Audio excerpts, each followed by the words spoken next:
Chapter 2549. Promotion to Intermediate City. What a huge building. What's going on?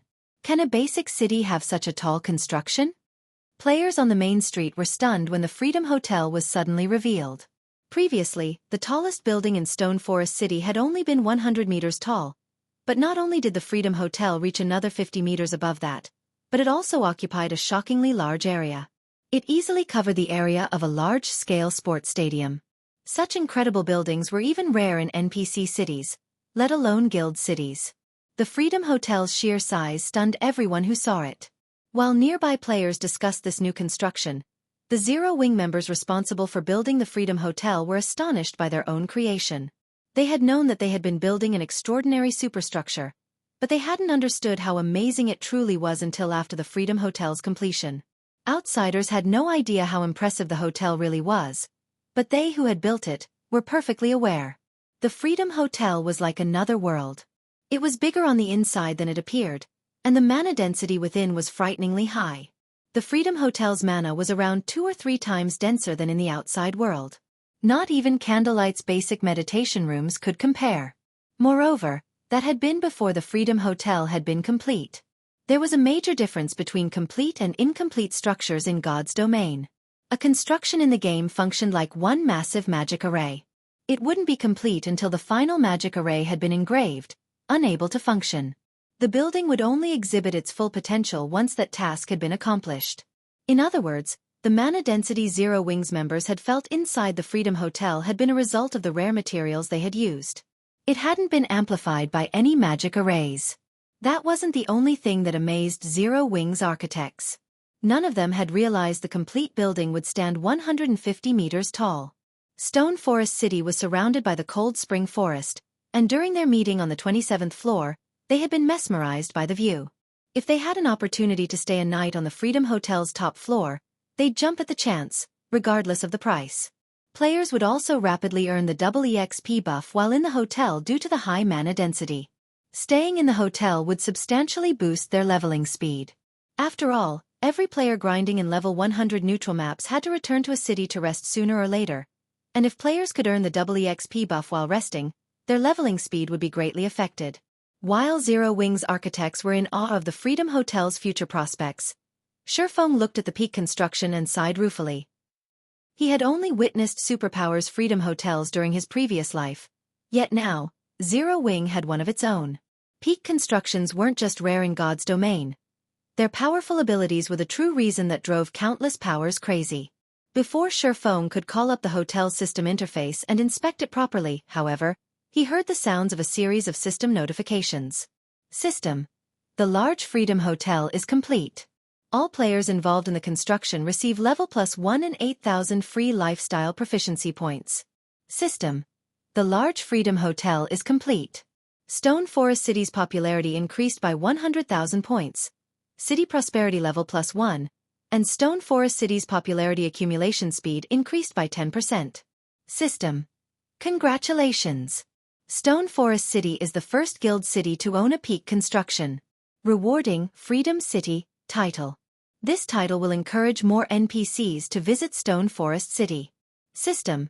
Stone Forest City has met the qualifications for its promotion into an intermediate city. Do you wish to promote it to an intermediate city? By the time the system notifications ended, Xueqi had risen from level 111 to level 112, saving several days of grinding. The abundant rewards even surprised him. I got the Freedom City title, just like that? Xueqi stared at the system notifications, at a loss for words. Obtaining titles in God's domain was relatively easy, but the same couldn't be said for towns and cities. Every power with a guild city dreamed of obtaining the Freedom City title, in particular. Not only would more human NPCs visit a city with the title, but other races' NPCs would also make their way to the city, especially NPC merchants and soldiers. The title would allow Stone Forest City to recruit more human NPC soldiers and those of other races. Of all the races in God's domain, humans weren't particularly talented. They neither had impressive physiques and an affinity for the earth as giants did, nor did they have the magical gifts or keen senses of the elves and Ors, respectively. To put it simply, humans didn't have any outstanding advantages. Their legacies and relentless research were the only reasons that humans were able to occupy a significant portion of the main continent. There was also the fact that there were more humans than other races. In terms of combat power, human NPCs were far inferior to giants, elves, and Ors. Xueqi didn't give the matter much thought, however. The Freedom City title might be a major boon, but it wouldn't be immediately effective. More importantly, Stone Forest City was ready for its promotion. An intermediate city. Current powers might not yet realize how important an intermediate city was. They only saw it as a larger city, able to accommodate more players. At best, it could rival NPC cities. However, the various powers weren't aware that guild cities were not like their NPC counterparts. The two didn't even fall into the same category. Basic guild cities only had the shape of a city, but they'd become true cities once they reached intermediate rank. This was why Xueqi had wanted to upgrade his city before transferring it to a level 100 neutral map. The city's defensive system would only truly activate once it became an intermediate city, and only then would a guild city have the foundation to survive in such a high-level area. Naturally, Xueqi didn't hesitate to promote Stone Forest City. System: Stone Forest City is located in Cold Spring Forest, a level 100 neutral map. Promoting it into an intermediate city will cost 500,000 gold and 100,000 magic crystals. Do you wish to proceed? Promote. Xueqi confirmed. The gold and magic crystals instantly vanished from Xueqi's bag, and a gigantic magic barrier enveloped Stone Forest City before all players were teleported outside of its walls. What's going on? Why was I suddenly teleported outside? What's happening to Stone Forest City? Read latest chapters at Wuxia World. The players looked up at the magic barrier around the city in stunned confusion. They had no idea what was happening.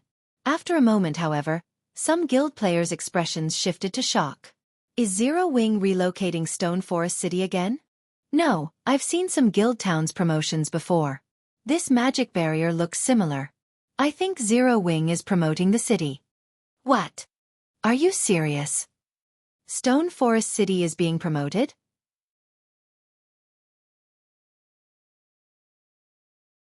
Chapter 2550. Stone Forest City? Stone Forest City's being promoted? When they heard someone mention Stone Forest City's promotion, the crowd, which had been forcefully teleported out of the city, fell silent as everyone stared at the magic barrier in astonishment. Guild towns promotions had already become a common sight, but not a single guild had upgraded its city to intermediate rank. The promotion requirements were just too high, and fulfilling them required a long time. And yet, when the various superpowers only had a few basic guild cities under their control, and none were in level 100 neutral maps, Zero Wing was promoting Stone Forest City. Stone Forest City has actually met the promotion requirements? Zero Wing really lucked out. With an intermediate city's defenses, even the Dark World's players will have a hard time taking it down. You're not seeing the big picture. Stone Forest City has merely become an intermediate city. It isn't a main city. How much stronger could its defenses have possibly become? Not even an advanced NPC city is guaranteed to hold its ground against all the players in another world, much less an intermediate guild city. That's right. As long as those players capture Stone Forest City, Zero Wing will regret promoting its city even more. Although everyone was surprised by Stone Forest City's promotion to intermediate rank, they didn't think it was good news for Zero Wing. The Dark World still posed a threat. The news quickly reached the various superpowers' upper echelons. They fell into heated discussions about the situation. Ten Saints Empire, Crimson Emperor's residence, Upper Echelon's lounge. And here I thought Zero Wing would do something outstanding. So its trump card turns out to be an intermediate city. A fierce man in the lounge disdainfully commented as he read the latest report on Stone Forest City. He had already reached level 108 and radiated a lethal aura. The man turned his gaze on the woman in white resting nearby and continued. Illusory, it seems your gamble won't pay off. Does Zero Wing truly think an intermediate city can stop the Dark World's forces and various superpowers' joint assault? The Grand Elders aren't pleased with you after your strong objections to partnering with Demon's Heart. If Zero Wing can't even survive in Cold Spring Forest, not only will you lose your position as Vice Guild Leader, but they might also stick you with the reserves forever. I merely offered a suggestion. Wasn't the guild leader responsible for the final decision? Illusory words shot back, rolling her eyes. Earnestly she continued, I still can't shake the feeling that Zero Wing won't go down so easily. This is just like the shock I felt when Black Flame and his team actually broke into Demon City. Besides, even if Crimson Emperor doesn't participate in the assault, we have nothing to lose, right? We might not lose anything, but dark players will rule God's domain in the future. Demon's Heart's development speed is astounding. Based on our reports, Demon's Heart has secretly allied with several powers that are just as strong as super guilds. If we form a beneficial relationship with Demon's Heart, developing in level 100 neutral maps will be much easier in the future, the fierce man prudently countered. If we participate in Demon's Heart's plan, Crimson Emperor can befriend the Dark Guild and secure a share of Stone Forest City's benefits.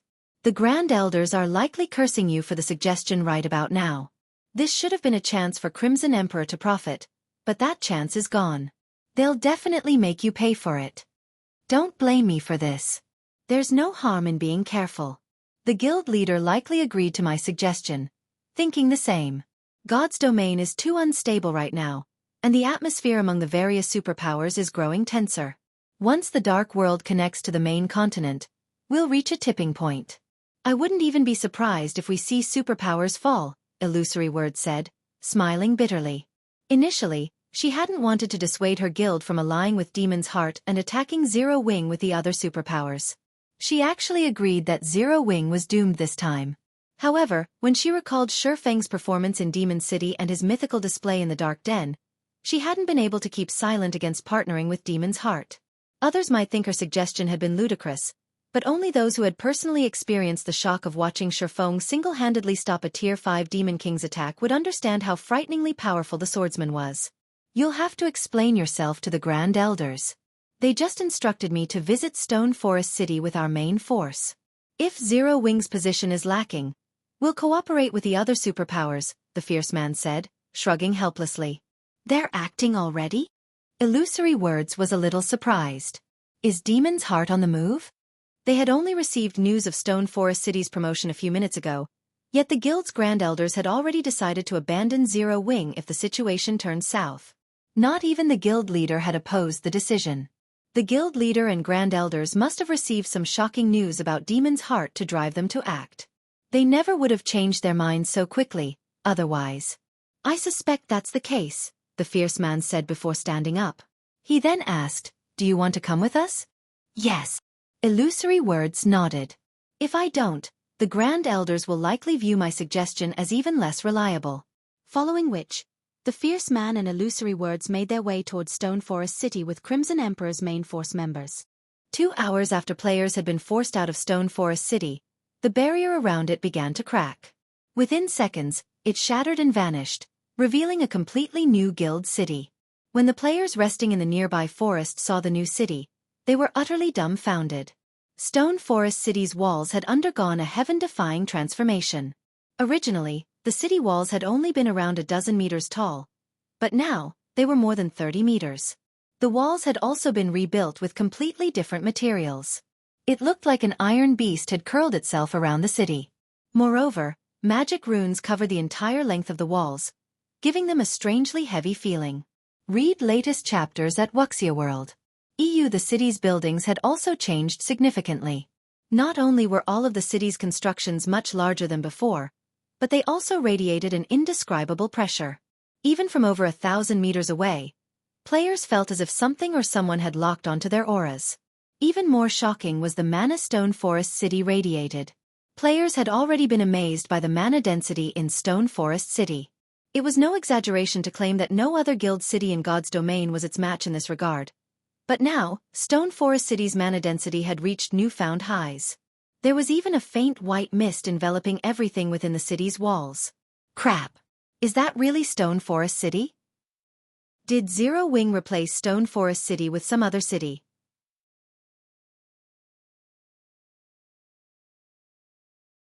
Chapter 2551.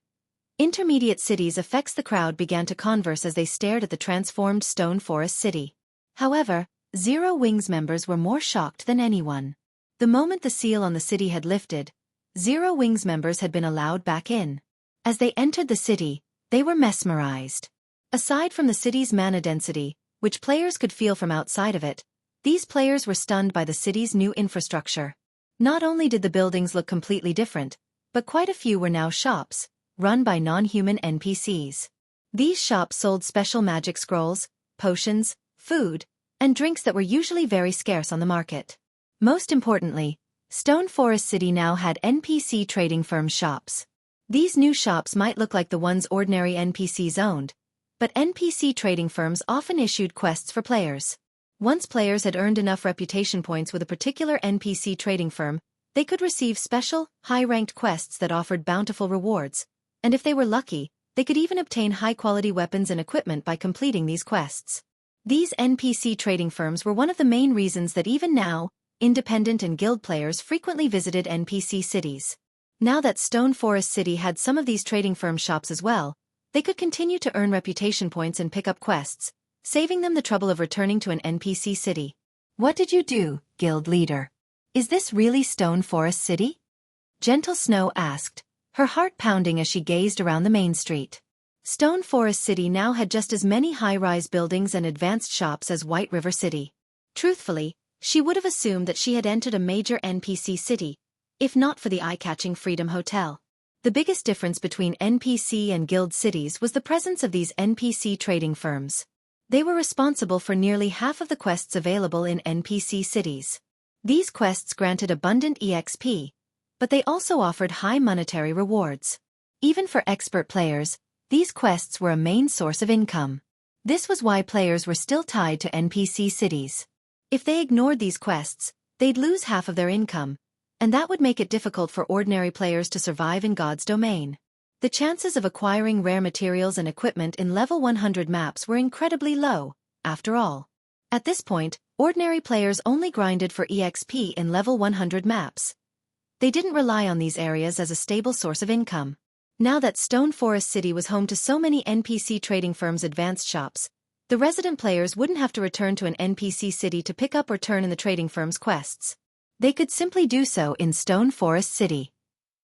This additional feature would only be a minor convenience for ordinary players, but for the various powers, this would allow them to shake off the shackles that bound them to NPC cities.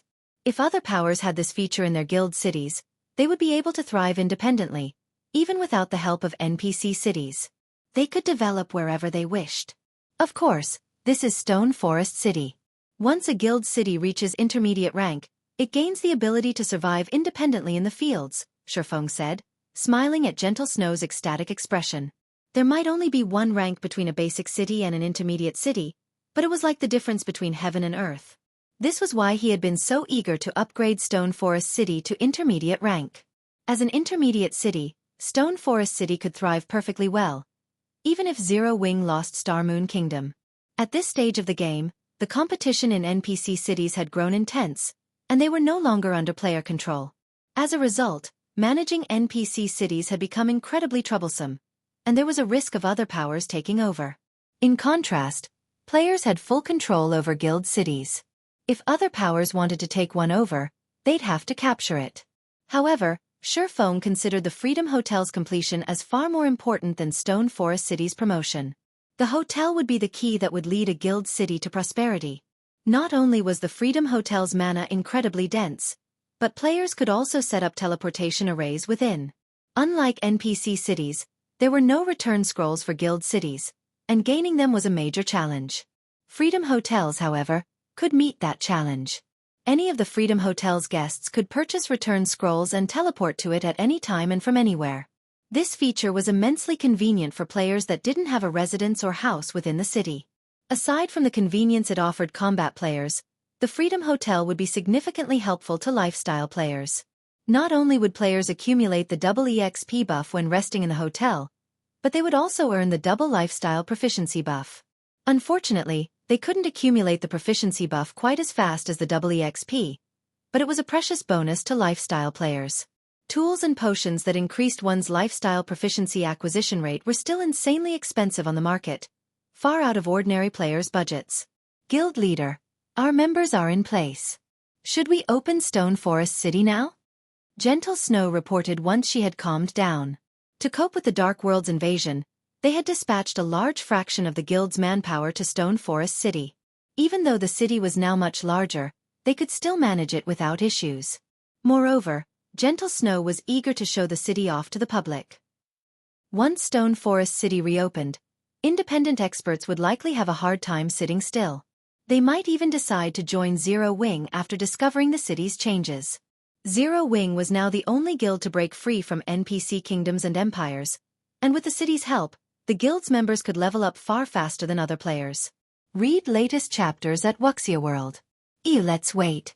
We can open the city once I'm done with the Freedom Hotel, Xueqi said. The Freedom Hotel? Gentle Snow was a little confused. The hotel had already been constructed. What more needed to be done? Xueqi didn't explain, however, and instructed her to refine Stone Forest City's management and entrance fee collection. He then headed to the nearby Freedom Hotel. Once he stood in the hotel's inner courtyard, which he had built personally, Xueqi retrieved the ancient Tree of Life sapling from his bag. The mana density here should be the highest within the city. If not even this is enough, I'll be out of options.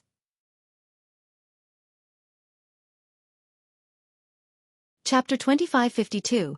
Fragmented Divine Artifacts effects. As Xueqi exposed the Tree of Life sapling to the air in the quiet courtyard, the mana in the area rampaged, frantically gathering around the sapling. After a moment, Xueqi felt a pulse of life from the sapling, and its aura grew powerful enough to be visible. The surrounding plants began to grow with astonishing speed as the green energy reached them. Success! Xueqi released a held breath as he watched the sapling's reaction. If this courtyard's mana hadn't been dense enough to accommodate the sapling, he would have had no choice but to give up on it and try to nurture the young tree after promoting Stone Forest City into a main city. However, upgrading a guild city to that rank was incredibly difficult. Not only did the ruling guild need to be powerful enough, but it would also need a lot of time to develop its city. Carefully, Xueqi planted the sapling in the center of the courtyard. He had designed the courtyard and specifically reserved a plot of land in its center for the Tree of Life. To be precise, he had designed a small island in the center of a lake within the courtyard. Not only had he engraved a mana-gathering magic array into the lake bed, but he had also embedded plenty of mana stones into the soil. As a result, the lake water brimmed with mana. Overall, the lake alone had a daily upkeep of nearly 200 mana stones. The various superpowers of his past had considered this the standard configuration for growing a Tree of Life. The necessary mana stones required to maintain the Tree of Life alone would have been more than enough to give current first-rate guilds a heart attack. Ordinary powers simply couldn't afford to play with Trees of Life. Fortunately, he had the Philosopher's Hand. After Xueqi planted the sapling, the air in the courtyard seemed to vibrate. The tranquil, cool atmosphere became scorchingly hot for a time.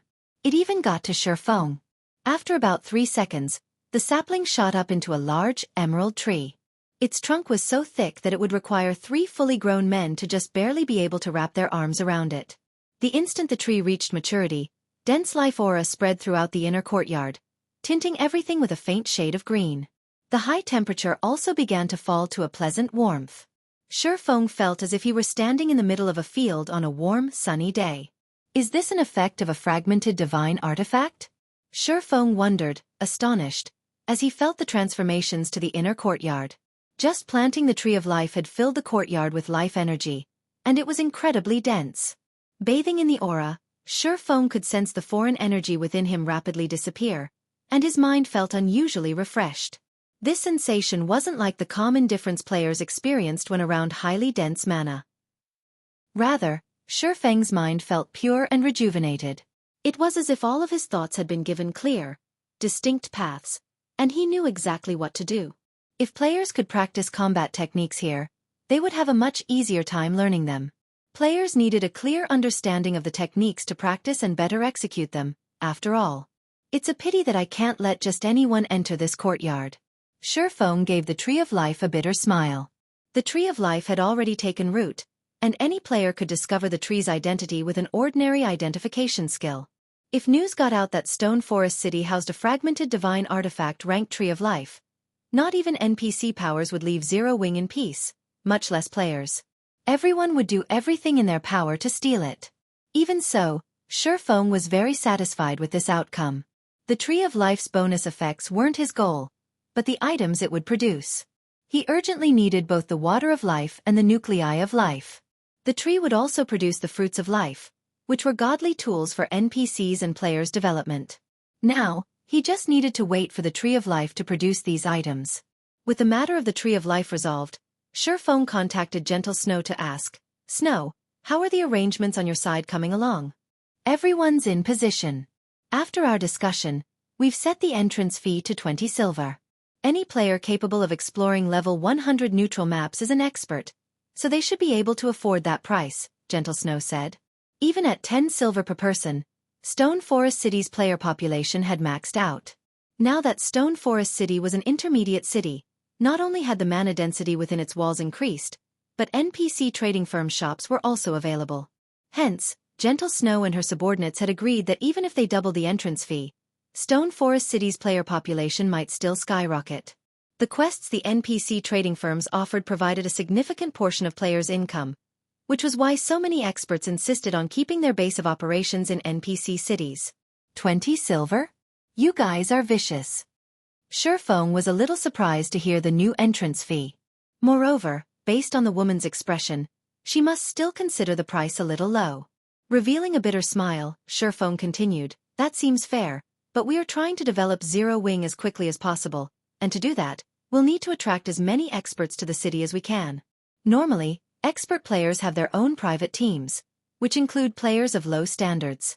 If those players cannot survive in Stone Forest City, their expert friends will go elsewhere." Stone Forest City was much larger than it had been, and it would even have plenty of room to spare if 7 or 8 million players visited. They no longer had to limit access to experts to develop the city. The more players within the city, the more prosperous it would become. In turn, more NPCs would visit, particularly those of other races. Furthermore, money was no longer a problem for the guild now that Zero Wing was capable of intercontinental travel. Rather than focus on money, they should try to grow Zero Wing's strength. Zero Wing wasn't nurturing as many Tier 3 players as it had been, and if they wished to attract more within a short time, they'd have to recruit more expert players. "In that case, should we stick with 10 silver?" Gentle Snow asked. After listening, she agreed with Xueqi's reasoning. Most of the city's previous visitors had been experts from the various guilds and members of powerful adventurer teams. Independent experts only made up a small minority of Stone Forest City's player population. However, she hadn't paid much attention to the matter since Stone Forest City had only been able to accommodate so many players. Now that mainstream players had reached level 100, it would be unwise to increase the city's entrance fee too much as they needed to recruit more players into Zero Wing and nurture more Tier 3 experts. "No. Lower it to the minimum 5 silver, Xueqi decided. "F5. Gentle Snow stuttered, stunned. Stone Forest City was now an intermediate city. Maintaining the original entrance fee would already be a major concession. She didn't even want to imagine what would become of the city if they lowered the entrance fee to 5 silver. Just set it to 5 silver, Xueqi said, nodding. "It's about time we make some changes in Zero Wing.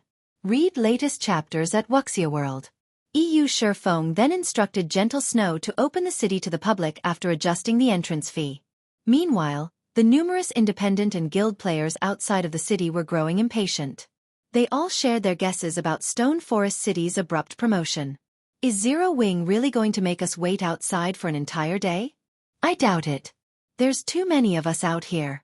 The entrance fees alone will be more than enough to make any power jealous. How could Zero Wing possibly pass on so much money?" Ha! Stone Forest City is open.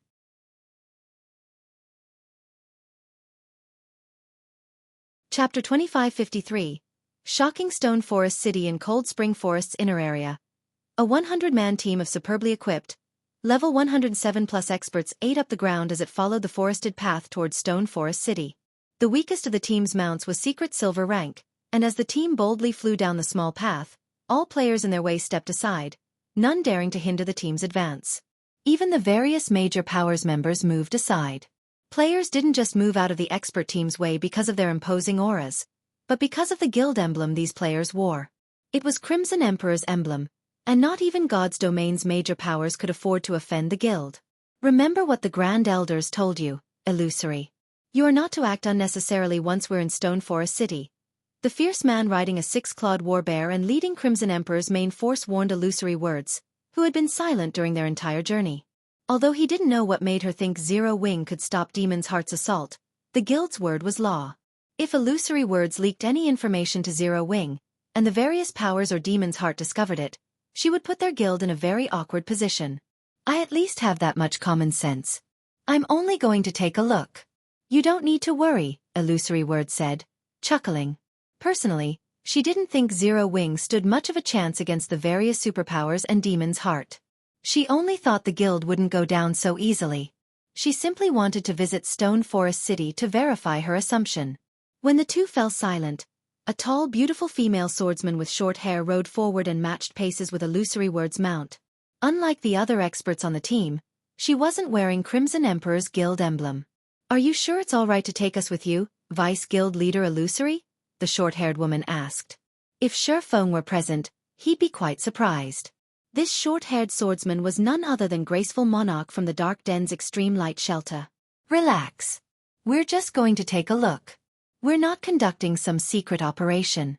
Now that the Extreme Light Shelter and Crimson Emperor are allies, it's only a matter of time before you'll start developing on the main continent. It's best that you view the situation with your own eyes.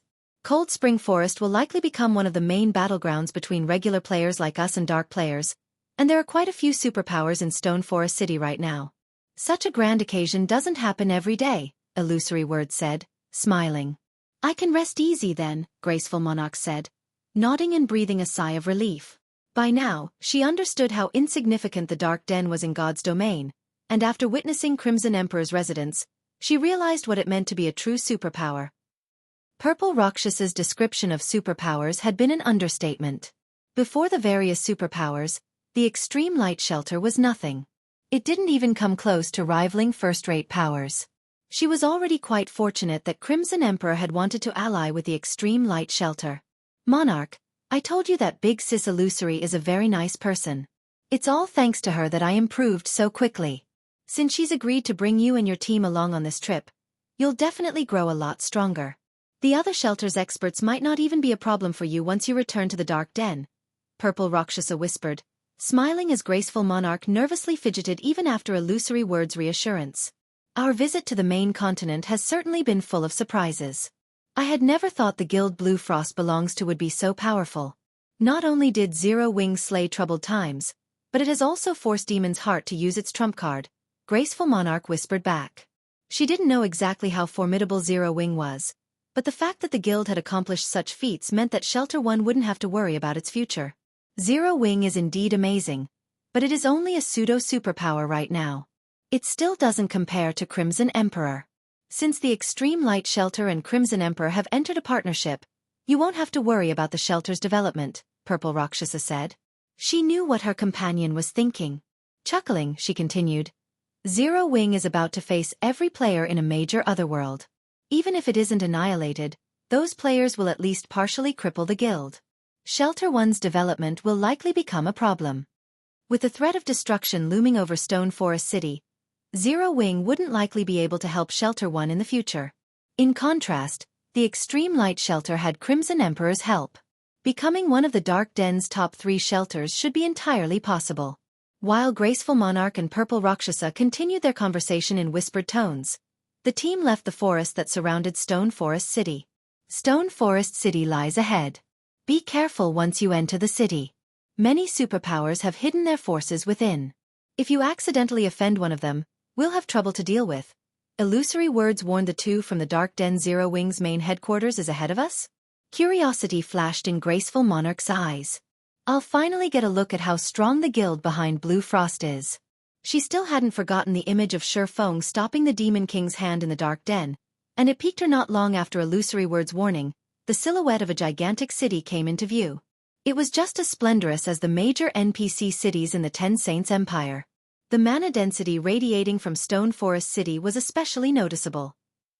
The team felt as if they were gazing at a mountain of magic crystals, rather than a simple guild city. So, this is Zero Wing's guild city? Graceful Monarch was momentarily stupefied when she saw the city that brimmed with mana ahead. She had seen plenty of major NPC cities in the Ten Saints Empire. Although these major NPC cities were spectacular and mighty, they paled in comparison to Stone Forest City, and the Extreme Light Shelter was no more than a grass hut in comparison. Even Illusory Words gaped at the scene. Read latest chapters at Wuxia World. This wasn't her first visit to Stone Forest City. She had actually traveled to the city multiple times before, but she had no explanation for the view before her. Not only had Stone Forest City become as large and grand as major NPC cities, but it also emitted waves of dense mana, which players could even feel from several thousand yards away. How was this the Stone Forest City she knew? This was practically a holy city hidden in Cold Spring Forest. Illusory Words also spotted a massive line of players waiting outside of Stone Forest City's main entrance. At a glance, there were easily several 100,000 players waiting to enter the city, and as time passed, the number grew. She even spotted quite a few players selling their spots in line. Moreover, Illusory Words noticed plenty of NPCs in line, even those from other races. Stone Forest City now looked more like a well-established, major NPC city, not a guild city. The fierce man beside her glanced Illusory Words' way and asked, "Did you lead us to the wrong place, Illusory?"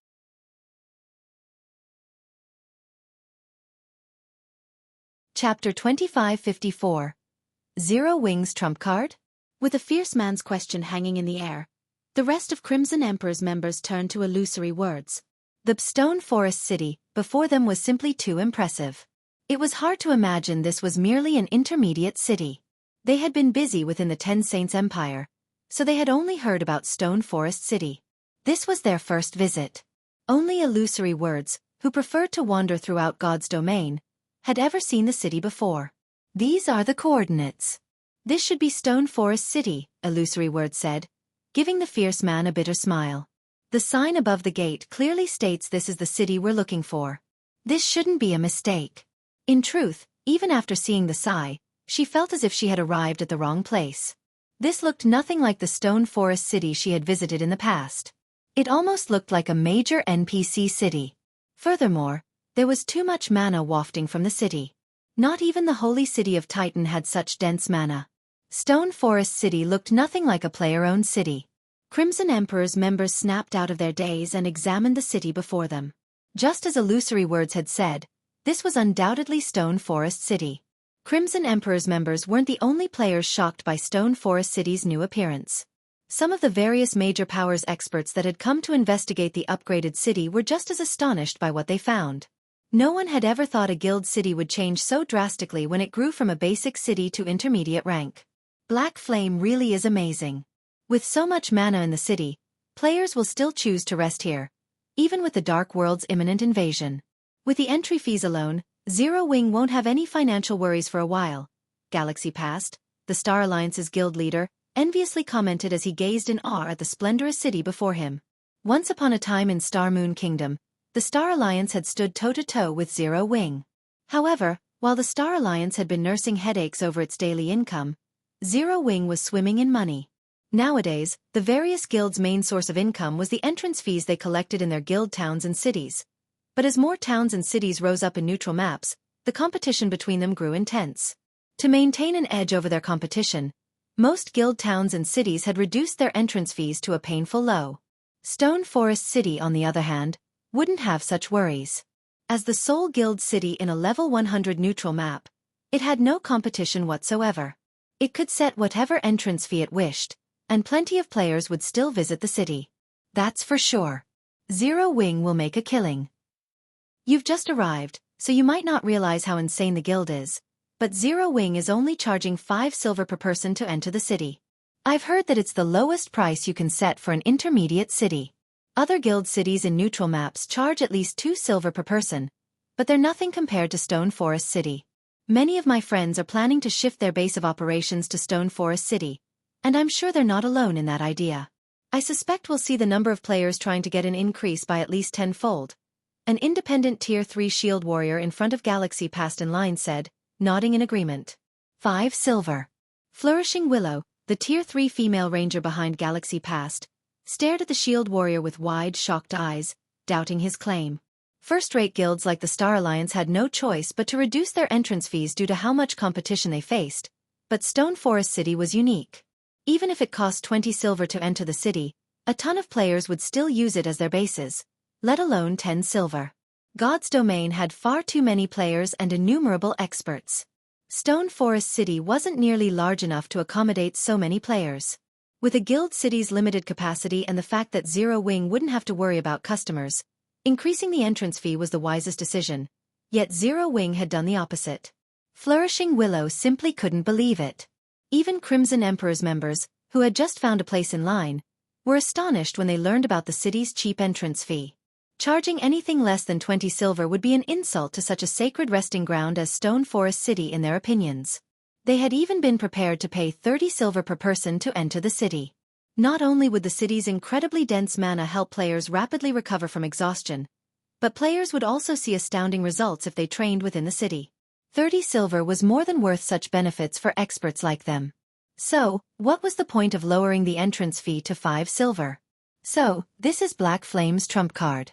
It certainly is a wise move, the fierce man from Crimson Emperor muttered, overhearing the Star Alliance's conversations. Had Zero Wing set Stone Forest City's entrance fee at 20 or 30 silver per person, there wouldn't be as many players interested in living in the city. Although the city would eventually become overcrowded, it would take some time. Not all players could afford such a high price, after all. In contrast, even ordinary level 100+ players could afford 5 silver, and they made up the majority of God's Domain's player base. With such a low entrance fee, the city's player population would reach its limit in 2 or 3 days. Even at 5 silver per person, the city would generate amazing profits. This is going to give Demon's Heart's Flaming Light a huge headache. Zero Wing can easily earn over 1 million gold in the next 2 or 3 days. Including the profits it earns from the businesses within the city, the guild will earn a minimum of 2 million gold before 3 days pass. With so much money, Zero Wing can easily survive the Dark World's assault for a very long time, Illusory Word said, smiling. Even after seeing the city's glorious transformation, she hadn't thought highly of Zero Wing's chances. But after this discovery, she recognized that the guild had exceeded her expectations. Now, Demon's Heart would have a much harder time threatening Zero Wing. Zero Wing has indeed made a smart move. Unfortunately, it is too late, the fierce man said, shaking his head. What do you mean? Illusory Words asked strangely. I didn't tell you this earlier, but the Grand Elders have secured detailed information regarding Demon's Heart's movements. The Dark World's portal will activate tomorrow at the latest, and the Dark World's various powers and independent experts will surge into Cold Spring Forest, the fierce man said in a whisper to Illusory Words. Zero Wing simply doesn't have enough time to collect the wealth it requires. Stone Forest City was quite attractive, especially to ordinary players, but it would take time for ordinary players to learn of the city's perks. Moreover, ordinary players didn't travel via teleportation like experts. They generally moved between countries by airship, which was much cheaper. To make matters worse, there weren't any air routes to Stone Forest City, so players would have to make the rest of the trip on their mounts. Unlike Crimson Emperor's experts, ordinary level 100 players generally had common mounts. Factoring in other aspects, such as the spread of information, the war between Zero Wing and the Dark World's forces would have begun long before ordinary players started to visit the city from the various kingdoms and empires. While the new Stone Forest City astonished the various powers, Xueqi had secretly teleported back to White River City to upgrade his night division. While expert players served as a guild's foundation in God's Domain, a guild needed a strong night division if it wished to set roots down in level 100+ neutral maps. Since Xueqi had previously lacked the necessary funds, he had refrained from upgrading his night division. However, money was no longer a problem. With the profits from selling the Western Continent's materials and Stone Forest City's entrance fees, he now had a total of 5 million gold sitting in his bag. Holding on to all this money would be a huge waste, especially now that Stone Forest City was the first intermediate city in a level 100 neutral map. He could definitely recruit plenty of knights with high growth potential. 4. Read latest chapters at Wuxia World. EU Starmoon Kingdom, White River Cities Adventurers Association. News of Stone Forest City's upgrade had already reached the masses, and practically every player in the Adventurers Association was discussing the matter when Xueqi arrived. Many independent players expressed their eager intentions to develop near the city, particularly those with their own fixed parties or teams. Nodding in satisfaction, Xueqi climbed the stairs to the Adventurers Association's second floor and entered one of the VIP rooms. Lord Bronze Legatee, how may I be of service? Senior Administrator Lorraine asked, smiling as she walked up to him. I wish to see the current recruitment status and promotion list for my night division. Xueqi informed her with a grin.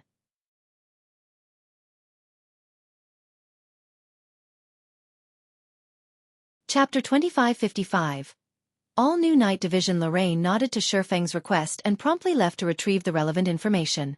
After a short moment, the senior administrator returned with a thick book, placing it on the table before him. "There's so many?" Xueqi asked, glancing down at the tome. Lorraine had only given him a sheet of paper during his last visit when he had requested to see his Night Division's recruitment status, yet now, she had an entire book for him. Normally, if there were fewer than 30,000 applicants, players would only be given a sheet of paper. They'd receive another sheet for every 10,000 applicants beyond that, and would only receive a complete book once more than 100,000 NPCs applied for their Night Division. Xueqi had already recruited NPCs from many NPC cities, and could reasonably assume he had accepted or rejected most interested NPCs. Hence, he shouldn't see too many more new applications. Receiving another 50,000 would be a miracle, and yet, more than 100,000 new NPCs had applied. Initially, Lord Bronze Legatee, you hadn't received many applicants. However, due to the large number of other races visiting Stone Forest City, the number of interested individuals has considerably increased, Lorraine explained. The Freedom City title's benefits have taken effect so soon? The explanation stunned Xueqi. He had thought he'd have to wait a few more days before the title took effect. He had just promoted Stone Forest City and assumed the system would make him wait. However, it seemed that he had somewhat underestimated the new title. A total of 112,672 people have applied to serve as your knights. Among them, 83,241 are human, 27,412 are Orcish, 1,836 are Elven, and 183 are Giants. This book has the records of all of these applicants' information, Lorraine continued, ignoring Xueqi's muttering. Nearly 30,000 NPCs from other races? If the superpowers of the past found out about this, wouldn't they go mad? Xueqi could not help his growing excitement. Recruiting NPCs from other races for their Night Divisions was incredibly difficult for players. The other races had smaller populations than humans. Normally, the various superpowers would be overjoyed if even several thousand non-human NPCs applied to serve as knights. And yet, Xueqi had nearly 30,000 of these applicants, certainly a frightening number. Not even a 2-star lord might receive so many throughout a full year. Most importantly, elves and giants had applied in considerably large numbers. The situation had completely exceeded his expectations. In God's domain, the Orcish population was only second to the humans. Ors typically made up the majority of non-human NPC applicants. Of course, that didn't discount Or Knight's strength. On the contrary, Or NPCs were quite powerful. They were natural-born warriors with sharp senses and robust frames that were far superior to humans. Excluding heroes, human fighters were no match for Or fighters of the same level and tier. The human race's superior research and creativity were the reason that Ors weren't a match for humans and forced to live far from the main continent's fertile lands. However, if one could assemble the Ors scattered across the continent and form a melee unit, the force would be absolutely unstoppable in battle. Shaking off his shock, Xueqi immediately inspected the recruitment list. When he had arrived, he had only planned to recruit new knights with high growth potential to replace some of his weaker NPCs. But now, he had many more changes to make to his Night Division. Time flew by, and without taking a break, Xueqi had spent over 20 hours browsing the recruitment list. He was more focused on the list than he was during boss fights. Thankfully, I brought plenty of coins with me. Otherwise, I wouldn't even have enough to pay the dismissal fees. Xueqi revealed a bitter smile as he finished reading the list. If things had gone according to his original plan, he would have only been able to replace a small fraction of his Night Division's members. But now that he could recruit non-human NPCs, which would be bound to him for life, things had changed. Once he recruited non-human NPCs, he couldn't dismiss or replace them. Hence, he had to be extremely careful when choosing non-human knights. Fortunately, non-human NPCs were much cheaper to recruit and maintain than human NPCs. They were generally 30% cheaper. All things considered, it wasn't a bad transaction. Moreover, non-human NPCs tended to be quite talented. In fact, more than half of the non-human NPCs in God's domain were Bronze Knight standard or above, which was one of the reasons that the various powers of the past had preferred non-human NPCs. Of the 27,412 Ors that had applied to join Xueqi's Night Division, 15,123 were Tier 2 Bronze Knights. The ratio was unheard of among human NPCs. However, it was quite normal with ores. Many Tier 3 ores had also sent in applications, and they all had considerably high potential. Even the weakest among them was at the mysterious iron standard, while 45 were at the secret silver standard, and 1 fine gold standard ore had applied. The elven and giant applicants were just as shocking. Elves were natural-born mages, with higher growth potential than most races. Even the weakest elf that applied was bronze rank, while as many as 43 were secret silver rank, and 2 were fine gold rank. Moreover, every elf applicant was Tier 3. Although giants made up the majority of applicants, with only 183, 13 were Tier 3 secret silver knights, and 1 was a Tier 3 fine gold knight. More than 100 secret silver and fine gold ranked non-human NPCs had applied to Xueqi's knight division, many times more than those among the 80,000 plus human applicants. Lord Bronze Legatee, have you made your decision? Lorraine asked when Xueqi closed the book. I want all knights with secret silver potential and above. I also want these mysterious iron knights with high growth potential and the remaining Tier 3 knights, Xueqi replied, nodding. Normally, an NPC knight needed at least mysterious iron growth potential before they could be promoted to Tier 3.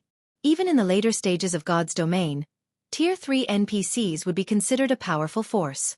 After all, very few players could reach Tier 4. Even if they did, a group of Tier 3 NPCs, backed by a city's magic array, wouldn't be an easy opponent. If enough Tier 3 NPCs formed a battle array, they could slay Tier 4 players. This was why, even after reaching Tier 4, players could only afford to act conceited in the fields. Very well. There are 152 applicants with secret silver potential or above. Including the rest, there are a total of 326 Tier 3 knights. Calculating the recruitment fee of the 1,872 Tier 3 mysterious iron knights with high potential and some of your current knights' dismissal fees, your bill comes to 554,600 gold. Lorraine explained after taking a moment to tally his total. Please include the promotion fees for the 437 members of my knight division, Xueqi said. Giving the matter some thought, he continued. I also want to outfit my Tier 3 knights with epic equipment. How much will that come to? That will raise the price considerably.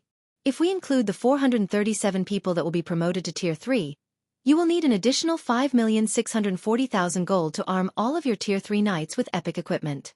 With the prior fees, your total comes to 6,198,970 gold, Lorraine responded, giving Xueqi a skeptical look. After giving the matter some more thought, Xueqi said, reduce the number slightly then. I'll take 1,150 sets. That won't be a problem. Your total will be 5,158,970 gold. Once we process the payment, the merchandise will be delivered within 3 hours. The new knights will arrive at your city lord's mansion within 1 hour, Lorraine calmly stated.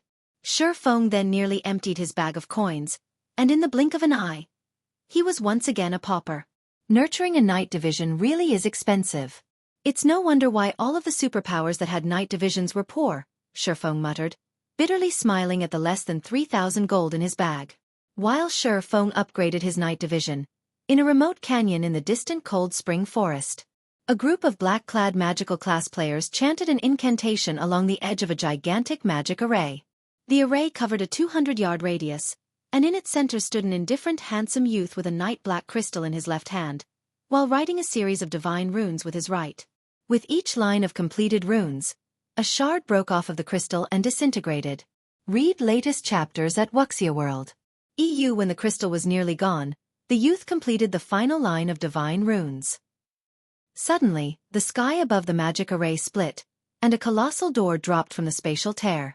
The door was over 100 meters tall and covered in ancient runes, radiating a mighty aura that made everyone nearby shudder. Once the door landed, it began to part down the middle. Excellent! It's complete! Flaming Light exclaimed as the door began to open. He then glanced at the middle-aged man standing nearby and said, Heart, notify the various powers and tell them that the door is open. Whether they cherish this opportunity or not is up to them. Understood. Furious Heart respectfully responded, crossing the threshold with his team.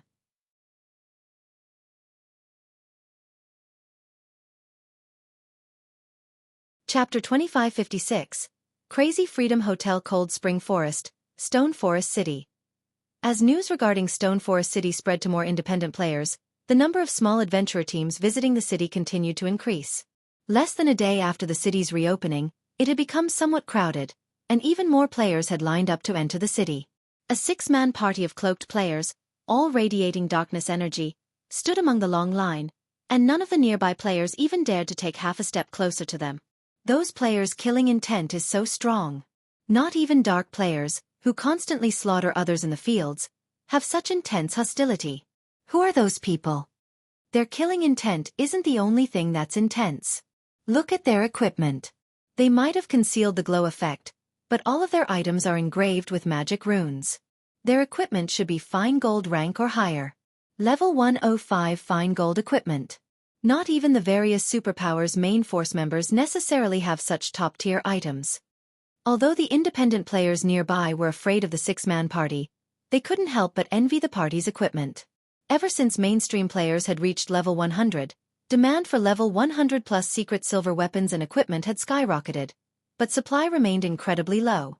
Thus, these items' prices had substantially increased. Not even ordinary expert players could afford level 100+ fine gold weapons or equipment. Even the various superpowers main force members would throw a party if they acquired just one such weapon or equipment piece. However, the weakest piece the six-man party wore was level 105 fine gold rank, and all of their equipment bore magic runes. To ordinary players, the equipment was divine. Despite noticing the surrounding players' envious looks, the members of the six-man party didn't respond. I guess the main continent's ordinary experts don't amount to much. Not only do they have such poor weapons and equipment, but they don't even know about magic enhancement. Once the army has gathered, the Dark World will likely claim this area as new territory in the blink of an eye. A gray-clad, Tier 3 cursemancer with a military haircut disdainfully dismissed as he glanced at the independent experts around him. You shouldn't say such things, old Flash. After all, the environment in this area is no match for what we have in the Dark World. These players only have to worry about monsters in the fields, while we are always on the lookout for monster and player ambushes. It's only natural that our world's players have developed so much faster. A middle-aged bearded man with simple features chided, chuckling. Besides, ordinary experts are just that. The various major powers experts are much stronger. Otherwise, our two guilds wouldn't have signed a non-interference pact with Zero Wing. I guess, but I still don't get why our guilds wanted to partner with Zero Wing in the first place. You must have seen how powerful that army was on our way here. How could Zero Wing possibly stop that kind of force? We shouldn't have a reason to pay Zero Wing 500,000 darkness crystals, the cursemancer named Magic Flash grumbled. 500,000 darkness crystals was no small price, even to their guilds. They certainly weren't worth a non-interference agreement from Zero Wing in their fight for resources in Cold Spring Forest. The only thing Zero Wing could do when facing the Dark World's countless players was hold inside the city. I don't know, but the higher-ups have their own reasons. We just need to complete the task they've assigned us, the middle-aged man said, shaking his head. In all honesty, the situation confused him too. The number of Dark World players preparing to invade Cold Spring Forest was no laughing matter. Several million players had already joined the invading army, and more were on their way. News of the open pathway had just begun to spread, and it would take time for the information to reach the far corners of the Dark World. Based on their guild's estimates, the army should easily include tens of millions of players, possibly over 100 million. Not even the neighboring kingdoms and empires stood a chance against such a force, much less Zero Wing. The Dark World's army would definitely cause a massive commotion when it arrived on the main continent. While Dark Rhapsody and Deity Society's members conversed, they crossed Stone Forest City's gates. The mana here sure is dense.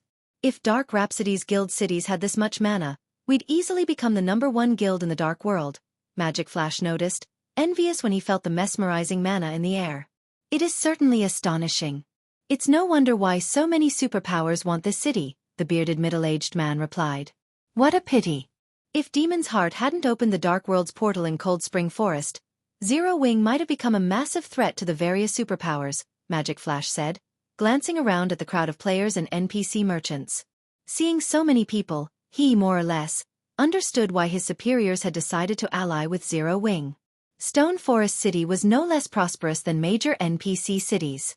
With a guild city like this under its control, Zero Wing would have no worries about its development. Since Cold Spring Forest was a level 100 neutral map, every player here had a certain degree of strength. Including the conveniences the city offered, not only could Zero Wing continue to recruit and nurture more expert players, but its members' average levels would gradually surpass the various superpowers, as well. Zero Wing definitely had the potential to become a titan in God's domain. Maybe, but we shouldn't dwell on it. We should hurry and contact Zero Wing. The sooner we get this done, the sooner we can return. If we wait and miss the invasion, it'll become more difficult to establish ourselves in Cold Spring Forest later, the middle-aged man cautioned. I've already contacted the guild. They said we should head toward the tallest building on the main street. Once we're there, someone will take us to meet their guild leader, Magic Flash said.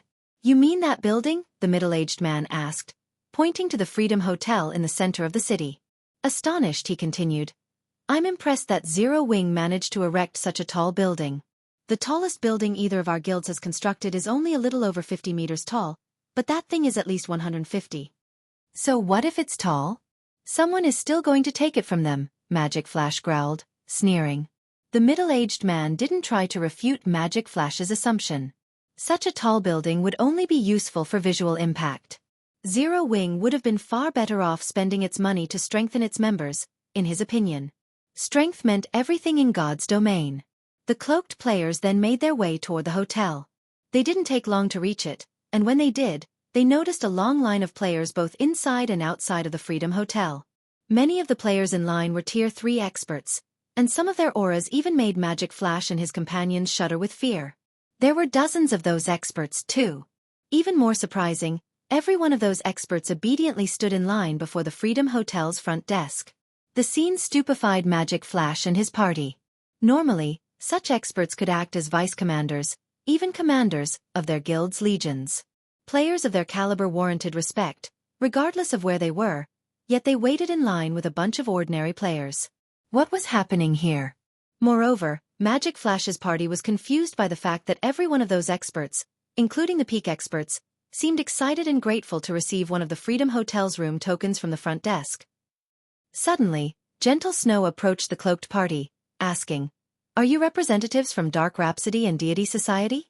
"That's right, we are," the middle-aged man confirmed, nodding as he spotted the Zero Wing emblem Gentle Snow wore.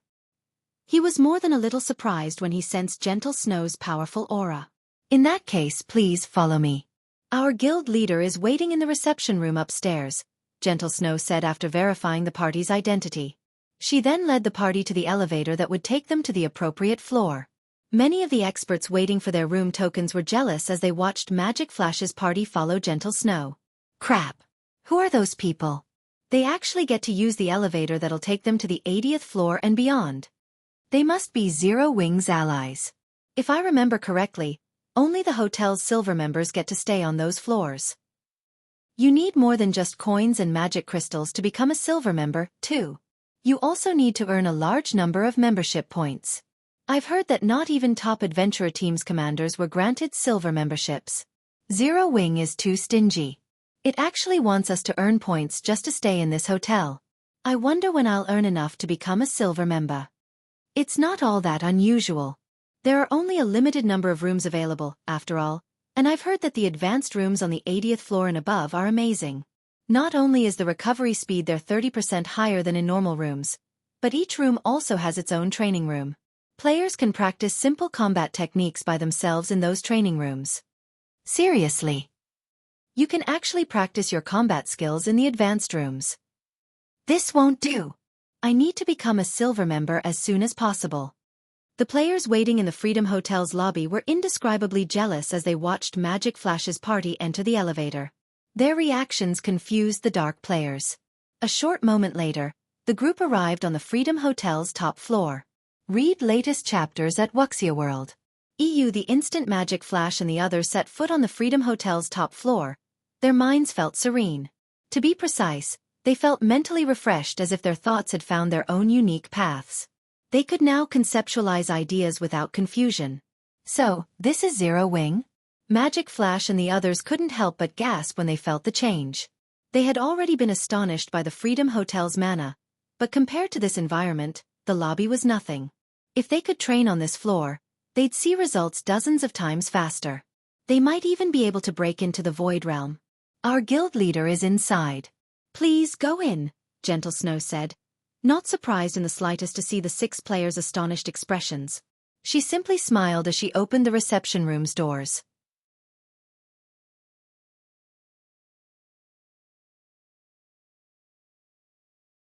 Chapter 2557. Astonishing Foundation's Gentle Snow's request yanked Magic Flash and the others from their reverie, and they walked into the VIP reception room with awkward expressions. As they entered the room, however, they were, once again, left speechless. The refreshed sensation they had enjoyed in the hall had been amazing, but it was amplified several times the moment they set foot in the reception room. The strange energy in the room was clearly denser than in the hall. If they could train inside this reception room for a few days, their combat standards would reach the next level. Even the various powers would treat a room like this like a sacred training ground, barring entry to anyone other than core members, and yet, Zero Wing used it as a reception room. Extravagance. This was too extravagant. A male swordsman reclined on one of the sofas in the reception room, wearing a simple set of equipment and a black cloak across his back. Opposite of the swordsman was a woman who had barely reached level 100. The woman radiated no aura whatsoever and looked even weaker than ordinary players. However, the advanced Master Forger's insignia the woman wore was extraordinarily eye-catching. The woman was none other than Melancholic Smile, who had been busy managing the Candlelight trading firm. After long hours of crafting and frantic research, she had successfully become an advanced Master Forger, as well. Guild leader, this is our current limit. The forging techniques involved are simply too delicate and complex. Crafting a successful product in a short time is impossible, I'm afraid. Melancholic Smile disappointedly insisted as she placed several pieces of equipment on the table between her and Xueqi. The moment she did, Magic Flash and the others' eyes widened in shock. Not only were the several equipment pieces part of the same set, but they also carried the glow of fine gold equipment. In other words, the equipment placed on the table was a fine gold set equipment. Moreover, it was a level 100 plus fine gold set equipment. Even Dark Rhapsody and Deity Society had only found a few sets, yet Zero Wing could craft it, and based on Melancholic Smile's comment, that was a failed product. Meanwhile, as Magic Flash's party entered the reception room, Xueqi's gaze shifted to his guests. You must be Dark Rhapsody and Deity Society's representatives. Please have a seat, Xueqi said. When he noticed that Magic Flash's group couldn't pull their eyes from the failed items on the table, he chuckled and said, It seems you are very interested in this Dark Demon set. After returning to Stone Forest City, he had immediately instructed Gentle Snow to pass the Dark Demon set forging design to Melancholic Smile for research and production. He had enough responsibilities at the moment and didn't have the time to forge the set equipment himself. In contrast, Melancholic Smile could and did devote her free time to forging.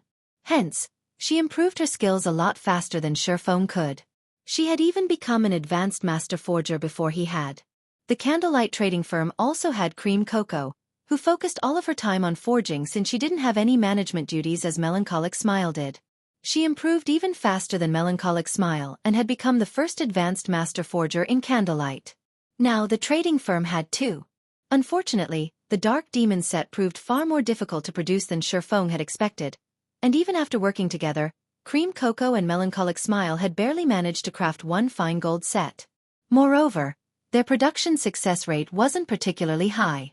Even after involving all sorts of tools and rare materials, they had only managed to raise their success rate to 50%. I apologize for our earlier rude behavior, the bearded middle-aged man from Deity Society hurriedly apologized.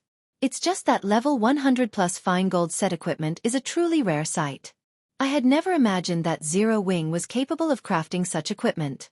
It surprised me, but rest assured, we won't reveal this secret to anyone. It's fine. This doesn't need to be a secret. Since Dark Rhapsody, Deity Society, and Zero Wing are allies, you don't need to behave like outsiders. If you are interested, I can sell you a few sets, Xueqi nonchalantly offered. Zero Wing's possession of the Dark Demon set forging design had already been exposed. Only, news of it hadn't reached the Eastern continent. Hence, there was no need to keep it a secret. Moreover, Xueqi intended to store these fine gold-ranked dark demon sets in the guild warehouse, making them available for purchase later. Once he did, there would be no containing the information. Besides, the sooner the public learned about the dark demon set, the better. That way, Zero Wing could use the set to attract more experts to join the guild. Are you serious, guild leader Black Flame? Magic Flash could not help but ask. That was a level 100 plus fine gold set equipment they were talking about. If he could get his hands on such a set, his combat power would increase by at least 30%. He might even catch up to peak experts of the same level. Of course, Xueqi said, smiling when he saw the passionate light in Magic Flash's gaze. However, it won't be cheap, and I won't sell them for coins. He did not mind selling the fine gold-ranked Dark Demon set. This was only a failed product after all, and at this point, most superpowers had at least a few sets of fine gold set equipment. Selling some to Zero Wing's partners wouldn't harm his guild in any way. What do you want for the set, then? Magic Flash eagerly asked. Darkness crystals, Xueqi said. My price isn't very high. What do you think of 15,000 crystals? The various powers still thought only dark players needed darkness crystals, but they didn't realize that as God's Domain's lifestyle players continued to develop, attributed magic crystals would become more valuable. Weapons and equipment crafted with attributed magic crystals would gain additional properties related to the crystals. Such changes wouldn't be visible in the item's attribute panel, but in the hands of Tier 3 players and above, they perform considerably better, especially for players with fully unlocked mana bodies. Fortunately, darkness crystals were relatively easy to acquire in the dark world. Hence, Xueqi had decided to collect some before the various powers realized their value. 15,000 crystals per set? Magic Flash was shocked. Isn't that a little too much, Guild Leader Black Flame? Level 100 plus fine gold set equipment was indeed very rare and some of the best equipment available in God's Domain right now, but darkness crystals were similarly rare and valuable. In fact, they were worth even more than magic crystals to dark players. Guild Leader Black Flame, is what you say really true? The bearded middle-aged man suddenly interrupted. Ha! Why would I lie? I want 15,000 darkness crystals per set. If you wish to buy them, you may do so whenever you wish, Xueqi said. He could not help but feel a little exasperated at the middle-aged man's question. Before Magic Flash could refuse the offer, the middle-aged man from Deity Society continued. Deity Society will buy them. We'll buy as many sets as you're willing to sell us. The older man declared, determined. Have you gone insane, Old Forest? Magic Flash was astonished. What a joke. The Dark Demon set was just a level 100 plus fine gold set equipment. 15,000 darkness crystals would be the maximum anyone would pay for such a set, yet his companion jumped at the chance to buy them. Magic Flash couldn't think of any sane reason why he'd act like this. Read latest chapters at Xueqi World. Wait. Something's not right. Magic Flash realized something felt off when he saw the bearded man's nonchalant reaction. He immediately activated his identification skill and turned to the Dark Demon set on the table. Both Dark Rhapsody and Deity Society had sent players with advanced identification skills to lead their respective groups as insurance. While Magic Flash led Dark Rhapsody's team, Deity Society's leader for this party was Old Forest. There had to be a problem for Old Forest to act like this. Don't bother with an appraisal, Old Flash. The fine gold set equipment on the table isn't some level 105 set. It's a top-tier fine gold set equipment that players can use until level 120. No one had ever found anything like it in the dark world, Old Forest whispered as Magic Flash used his own advanced identification skill.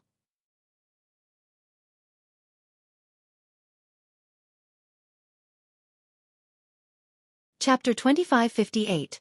Wildly arrogant Zero Wing. Upon hearing Old Forest's words, Magic Flash gasped. Fine gold set equipment that can be used up to level 120? Currently, the best-known fine gold set equipment in the dark world could be used only up to level 105. Even Dark Rhapsody's peak expert sported only level 105 dark gold equipment, which was the equivalent of level 110 fine gold equipment, hardly comparable to level 110 fine gold set equipment. Level 120 fine gold set equipment was simply unimaginable. That's right. Aside from level 100 plus epic equipment, there's no better equipment than this in the entire dark world, Old Forest said, nodding as he tried to suppress the excitement in his heart. If the price was indeed 15,000 darkness crystals for level 120 fine gold set equipment, then it was definitely acceptable. This was especially true when the Dark World's various powers were frantically raiding level 100 team dungeons. Due to the abysmally low drop rate for level 100+ weapons and equipment, these powers were not making any significant progress with their dungeon raids. This, in turn, led to a stagnation in their development. If he could secure a batch of Dark Demon sets for Divine Society, then his guild would have a massive advantage over the other guilds. With this advantage, they could easily earn back the cost of the Dark Demon sets. As soon as Old Forest finished speaking, excitement also shone in Magic Flash's eyes. Magic Flash immediately said, "Guild leader Black Flame, Dark Rhapsody will also buy everything you have. Darkness crystals definitely aren't a problem." If he could get his hands on multiple Dark Demon sets, then the plate armor classes of the guild's main force would be in for a wonderful time. They wouldn't have to worry about finding equipment before reaching level 125. Moreover, the main force would also have a much easier time raiding level 100 team dungeons. In fact, Dark Rhapsody might even become the first guild in the Dark World to clear a 100-man, level 100 team dungeon. The Dark Demon sets production is much more difficult than you think. I don't have many sets available. Even now, we have managed to produce only 4 sets, Xueqi said, chuckling at the longing expressions of the two people before him. Xueqi wished he could produce as many Dark Demon sets as he wanted. However, the Dark Demon set was actually level 110 to level 120 Dark Gold set equipment. The materials needed to produce it were extremely rare, which severely limited its production volume. Moreover, even when making the failed version of the Dark Demon set, the production success rate was only 50%. Only 4 sets? Magic Flash and Old Forest felt a little disappointed when they heard Xueqi's words. However, after giving the matter some thought, they found it reasonable. After all, this was level 120 fine gold set equipment they were talking about. If it were so easy to produce, Zero Wing would be invincible. Of course, it isn't exactly impossible if your two guilds wish to purchase them in large quantities, Xueqi said, smiling when he saw the disappointment on the two men's faces. Upon hearing Xueqi's words, Old Forest immediately understood what Xueqi was insinuating. Without hesitation he replied, "Guild leader Black Flame, please state your conditions. So long as they are within my authority, I can definitely agree to them on behalf of Deity Society." Just being able to purchase a few Dark Demon sets at 15,000 darkness crystals per set could already be considered a miracle. All the more so for purchasing a large batch of the sets. With a sufficiently large number of the sets, a guild could raise the overall strength of its main force by a large margin. Zero Wing was naturally under no obligation to give away such a wonderful opportunity to their two guilds. "It is the same for my side as well," Magic Flash said. If he missed out on such a windfall, his guild leader and the elders of the guild would beat him to death when he returned. On the other hand, if he succeeded in this negotiation, then he would make a huge contribution to the guild. Although the production of the Dark Demon set is difficult, manufacturing several sets a day is still feasible. Zero Wing is willing to supply these sets to your two guilds long-term, Xueqi said. However, I hope that your two guilds can help Zero Wing's candlelight trading firm establish itself in the Dark World's major NPC cities and guarantee the safety of its operation. Silence momentarily fell over the entire room after Xueqi finished speaking, as both Magic Flash and Old Forest looked at him in astonishment. They never thought that Zero Wing's guild leader had such enormous ambitions. The Dark World was equivalent to roughly 3 ordinary empires on the main continent. The Otherworld's player population was larger than even that of the Fire Dragon Empire, one of the 4 great empires of God's domain.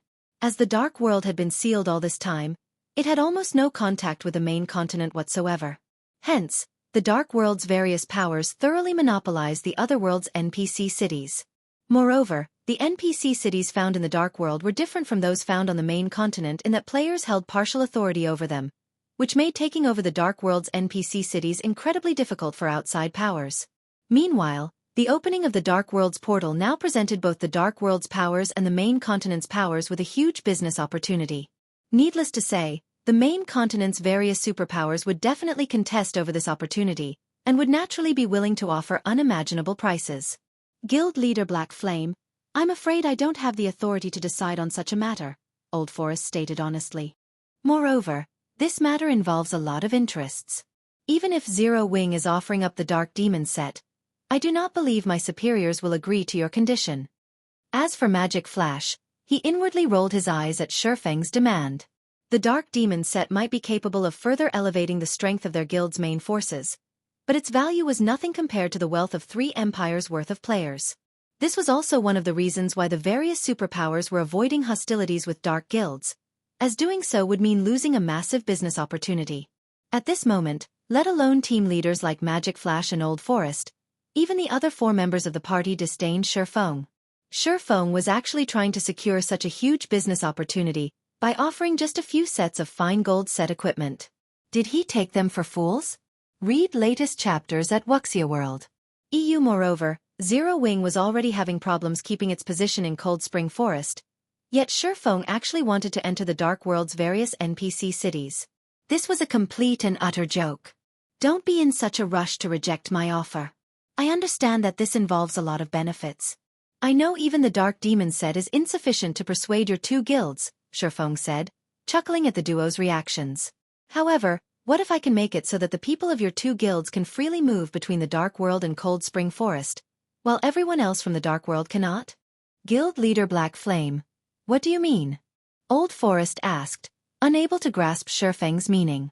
Guild leader Black Flame, you should know that the portal connecting the Dark World and the main continent has already been opened. The Dark World's players can come and go as they wish. This is something even Flaming Light, the holder of the portal's key, cannot stop. What can Zero Wing possibly do? Magic Light said, laughing. I don't know whether Flaming Light can stop those players or not, but from now onward, Zero Wing is taking ownership of the Dark World's portal in Cold Spring Forest. Xueqi said, smiling. He paid no attention to the ridicule Magic Flash and the others were displaying.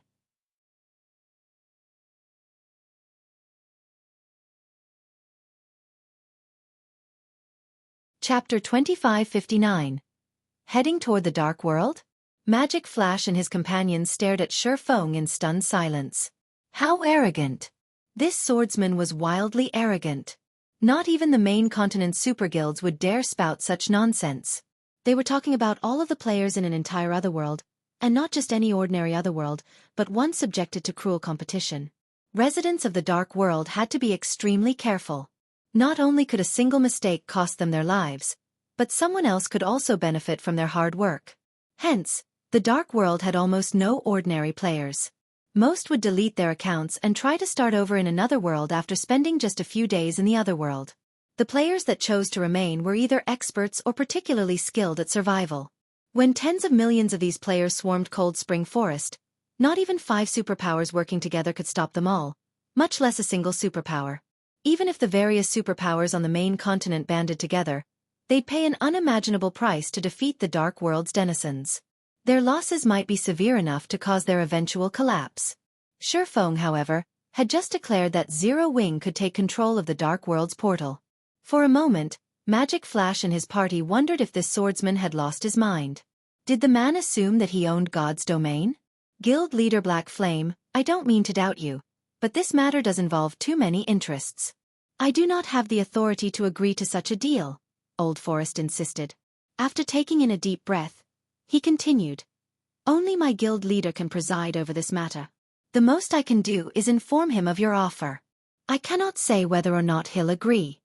That's right. Why don't we return and discuss this with our guild leaders for now? Later, we'll return with the results of those discussions, Magic Flash suggested, nodding in agreement. Inwardly, however, he had already decided that Xueqi was a lunatic. While the Dark Demon set might be valuable, obtaining fine gold set equipment wouldn't be an issue once their guilds began to negotiate alliances with the various superpowers. The only downside was that the various superpowers couldn't provide fine gold set equipment that players could use until level 120. However, it would be more than enough to raid team dungeons and grind for levels. Even as a lifestyle player, Melancholic Smile could tell that Magic Flash and Old Forest were making perfunctory promises, let alone Xueqi, whose 5 senses had already reached their limits. I understand. With so many interests involved, reaching a swift decision will be very difficult for your 2 guilds. Zero Wing isn't in a rush, so I have no problems waiting for you to relay the situation to your guild leaders, Xueqi calmly agreed. Please, rest assured, guild leader Black Flame. We'll inform our guild leaders upon our return, Old Forest said, nodding. Following which, Magic Frost and Old Forest each handed Xueqi their promised 250,000 darkness crystals before leaving the Freedom Hotel and making their way back to the Dark World. Once they left, Gentle Snow frowned. Guild leader, now that the Dark World's portal has opened, should we restrict our guild members' range of activity?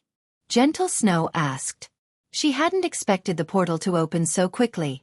Fortunately, Zero Wing had reached an agreement with Dark Rhapsody and Deity Society regarding the Darkness Crystal's delivery as soon as it did. Otherwise, Zero Wing wouldn't have known when the portal opened and would have lost its opportunity to prepare for battle. That won't be necessary. Since the Dark World's portal is open, we should visit this other world. Contact Fire's team and the Hell Legion and inform them to gather, Xueqi said, chuckling. Are we really going there? Xueqi's decision surprised her. When Xueqi had declared his intentions to Dark Rhapsody and Deity Society's representatives, she hadn't thought it was nonsense in the least. As long as Zero Wing had enough time, it was entirely possible. Not only did the guild now have the Freedom Hotel, but the guild as a whole also earned a daily net profit of more than 100,000 gold. Moreover, Zero Wing's coin and magic crystal income would continue to increase as Stone Forest City's player population did. With the Freedom Hotel to attract players, more expert players would flood into the city, as well. With so many advantages, growing until it ruled Cold Spring Forest with an iron fist was entirely possible. Now, however, including the Hell Legion, Zero Wing only had a little over 500 Tier 3 experts under its command. Even if they included the 600 or so Tier 3 knights, they weren't powerful enough to challenge the Dark World in its entirety. We're heading there now. If we don't hurry, it'll be too late, Xueqi stated, determination lacing his tone. All right. I'll notify Fire and the others, Gentle Snow answered. Although she didn't understand what Xueqi intended, they shouldn't have any problem surviving. Melancholic, how is the construction of the Crimson Dragon flying ships coming along? Xueqi asked, turning to the Candlelight's manager. Excluding the one in your possession, we have a total of 5 Crimson Dragon flying ships ready, Melancholic Smile proudly informed him. Although more players now had flying mounts of their own, 5 flying ships were more than enough for Zero Wing to rule the skies. Not one of God's domain's other powers could threaten the guild in the air. Good. Get them ready, Xueqi said, nodding. While Gentle Snow and Melancholic Smile saw to their preparations, Magic Flash and his team flew back to the Dark World's portal atop their darkness bats. Upon their return to their home Otherworld, they noticed the swarm of dark players and tents filling the gravel plain 1,000 yards ahead. There were easily millions of dark players in the camp. Every one of these dark players practically vibrated with darkness energy and bloodlust, and even the lowest leveled among them was level 105. Quite a few were also Tier 3 experts. We haven't been gone that long, yet so many more have already gathered? Magic Flash exclaimed, watching the massive crowd below. From what he could tell, at least 4 or 5 million players had set up in the camp. In comparison, the several tens of thousands of players Dark Rhapsody had dispatched were nothing. When Magic Flash thought back to Xueqi's arrogant claim, he couldn't help but view the man as even more of a fool. However, Magic Flash and Old Forest continued to carry out their duties and inform their higher-ups of Xueqi's proposal. Within a conference tent containing hundreds of players, Black Flame is insane. Now that the Dark World's portal has opened, he'll have a hard time just protecting himself, yet he has designs on our other world? When Blue Rainbow, the female Dark Knight from Dark Rhapsody, heard Magic Flash and Old Forest's report, she could not help but laugh. It's probably because he hasn't seen the gathered army yet. Once he does, like the various superpowers from earlier, he'll likely abandon the naive thought, Deity Society's Elder Gold replied, similarly smiling. A few superpowers, who had been informed of the portal's opening, had sent representatives to the Dark World not long ago. They had wanted to negotiate business deals with the other world's various powers, but when they saw the number of dark players waiting for the impending invasion, the representatives had dropped their proposals. Those superpowers representatives had realized that the moment the gathered dark players burst through the open portal, even the neighboring kingdoms and empires would be at risk, let alone Cold Spring Forest. In truth, even the Dark World's top 3 guilds had been surprised by how many players had joined the invading army. They had only estimated that around 20,000 experts would show up, yet more than 30,000 Tier 3 experts had already joined the camp. At this rate, they wouldn't have any problems gathering 40 or 50,000 Tier 3 experts by the time the invasion began. While Blue Rainbow and Elder Gold spoke in hushed whispers, the various representatives in the tent fell silent. Read latest chapters at Wuxia World. EU. It seems everyone is of the same opinion. In that case, there's no point in continuing this discussion. We can still afford to ignore Stone Forest City, but since the Dark World has mustered such a powerful army, we cannot let the main continent superpowers take our share of the city. A cold, robust man resting in one of the 3 main seats within the tent spoke up. Standing, he continued, "Let us officially advance into Cold Spring Forest. It's time we show the main continent's powers the strength of our Dark World." As the robust man finished speaking, the various representatives ordered their subordinates to march on Cold Spring Forest.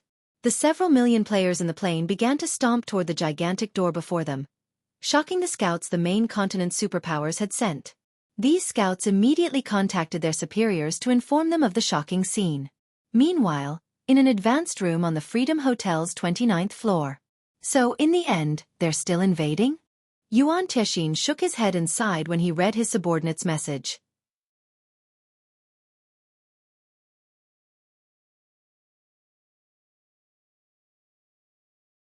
Chapter 2560. Darkness Invades. Zero Wing arrived shortly after Yuan Tiexian read his subordinate's message. The door to the quiet room opened. A group of players walked in behind a male half-elf covered in azure sparks. As the half-elf entered the room, all of the fire-type mana began to gather around him as if summoned. As a result, the room's temperature steadily rose. "Shine? What are you doing here?" Yuan Tiexian was surprised to see the male half-elf, Scorching Shire. There weren't many people in the secret pavilion that knew the name Scorching Shine, and those who did were generally members of the guild's older generations. While Scorching Shine's current appearance made him look as if he were in his 30s, he was actually over 50. The man had withdrawn from the secret pavilion's front lines many years ago and was only active behind the scenes. Before Scorching Shine had withdrawn, he had been considered one of the pavilion's absolute monsters. He could even contend with the commander of mythology's strongest trump card legion. He no longer busied himself with guild affairs, however, preferring to focus on his own improvement. Not even Yuan Tiexian, who had a close relationship with Scorching Shrine, could begin to imagine how powerful the man had become. However, Scorching Shrine's individual strength wasn't the reason he was so well known in the secret pavilion. Rather, it was the Scorched Legion under his command. The Scorched Legion was one of the secret pavilion's trump card legions, and Scorching Shrine had personally nurtured every one of its experts. Although the legion only had 200 members, they were all geniuses Scorching Shrine had handpicked from the pavilion's new recruits. Initially, the man had set his sights on Purple Jade, as well. Unfortunately, she preferred one-handed swords, and Scorching Shrine's knowledge of the combat style was limited. In the end, she hadn't joined his Scorched Legion. The Scorched Legion was still considered a hidden force, secretly fighting on God's domain's front lines. It existed solely for exploring new maps and almost never meddled in guild affairs. Now, however, Scorching Shine and his legion had come to Stone Forest City, which left Yuan Tiexian a little confused. "We received the command from Vice Guild Leader Dawn. Now that the Dark World's portal has opened, she specifically sent me to negotiate with the various superpowers targeting the city," Scorching Shine softly explained. "Vice Guild Leader Dawn sent you to take charge of the situation?" Hearing the news, Yuan Tiexian breathed a sigh of relief. "This is good. With you here, I'm sure those superpowers will show restraint. In that case, Zero Wing might have a chance of fending off their combined assault." Yuan Tiexian had been worried that Dawn Jade had given up on Stone Forest City, but now that the Scorched Legion had arrived, the city had gained an additional layer of defense. The Scorched Legion was no weaker than Netherworld Empire's Hell Legion. In fact, in large-scale combat, the Scorched Legion would easily outperform the Hell Legion since none of its members were human. Aside from half-elves, which were particularly skilled with magic, the Legion had half-orc members, who were formidable melee fighters. Their combat power was leagues greater than human players of the same level and tier. Of course, the secret pavilion had paid a huge price to ensure that the Scorched Legion's members reached Tier 3 as quickly as possible. Don't get excited just yet.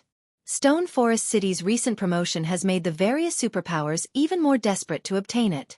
Even with my legion here, we can't guarantee that Zero Wing will keep the right to rule Stone Forest City. However, if Zero Wing is willing to hand over some of the city's shares, I'm sure keeping the city under its control won't be a problem, Scorching Shine calmly stated. Let's not waste any more time. The Dark Worlds players are already marching on Cold Spring Forest. We need to prepare quickly. I'm not familiar with Black Flame, so you'll have to contact him. That won't be a problem. I'll inform Zero Wing right away. Yuan Tixin agreed, nodding. He then contacted his connections in Zero Wing. The various superpowers' combined force wasn't the most worrisome. Rather, the Dark World's forces warranted more concern. Not even the secret pavilion had expected the Dark World to be so powerful. The Otherworld's invading army had more than 5 million experts, and more than 30,000 of them were Tier 3 experts. The army also had more than 50 flying mounts, and to make matters worse, these numbers only grew as time passed.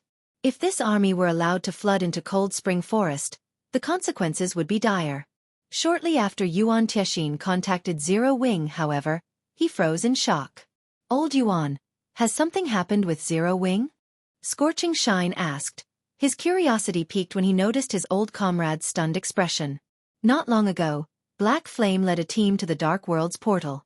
He plans to negotiate with the Dark World's players. Yuan Tixin grimly explained. Negotiate with the Dark World's players? The news dazed Scorching Shrine, as well. He then looked at Yuan Tixin and asked, "Are you sure Black Flame's brain is working properly?" What a joke! With the portal to the Dark World open, the Otherworld's players were like a pack of starving wolves that had just spotted fresh meat. They'd pounce on anyone they encountered, not wait for negotiations. This was precisely the reason that the various superpowers had ordered their members to stay at least 10,000 yards away from the portal, afraid that they'd lose their subordinates to these ravenous wolves.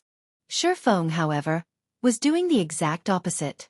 Instead of strengthening Stone Forest City's defenses, he had taken the initiative to contact the Dark World's players personally. He was heading straight for the portal, basically offering himself up, gift-wrapped, to the Dark World's army. Even the various superpowers were stunned when they learned of Xueqi's plan from their spies in Zero Wing. What was going on? Was Zero Wing about to surrender? Inside another advanced room within the Freedom Hotel.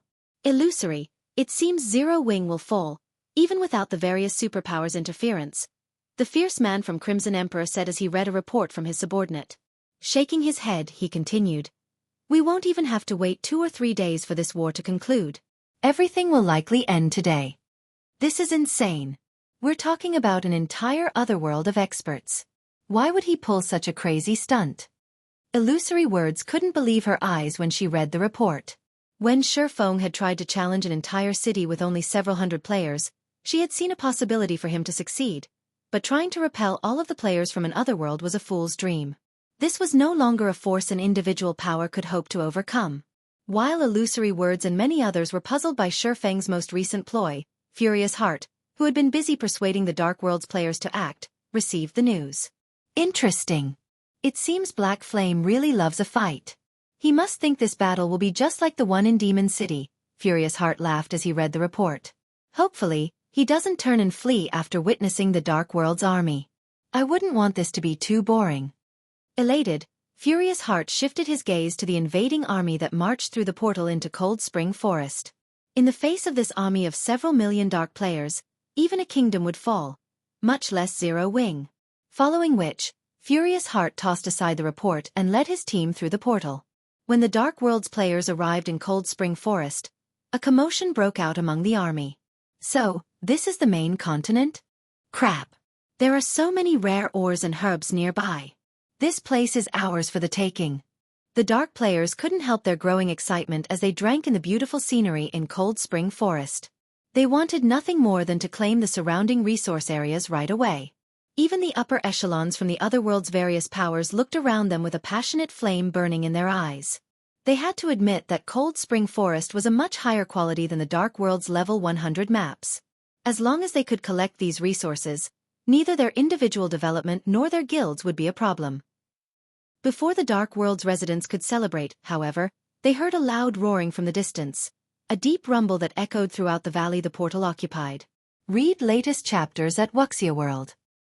Everyone turned toward the origin of the sound. The dark players then spotted 5 colossal figures flying toward them. As the roaring grew louder, they could begin to distinguish the flying giants' details. Are those flying ships? With a closer look and realizing what the monstrosities were, everyone was stunned. Those 5 flying ships were too massive. The largest flying mounts they had seen would be insignificant beside the steel giants. As the 5 flew in formation, they practically blotted out the sky.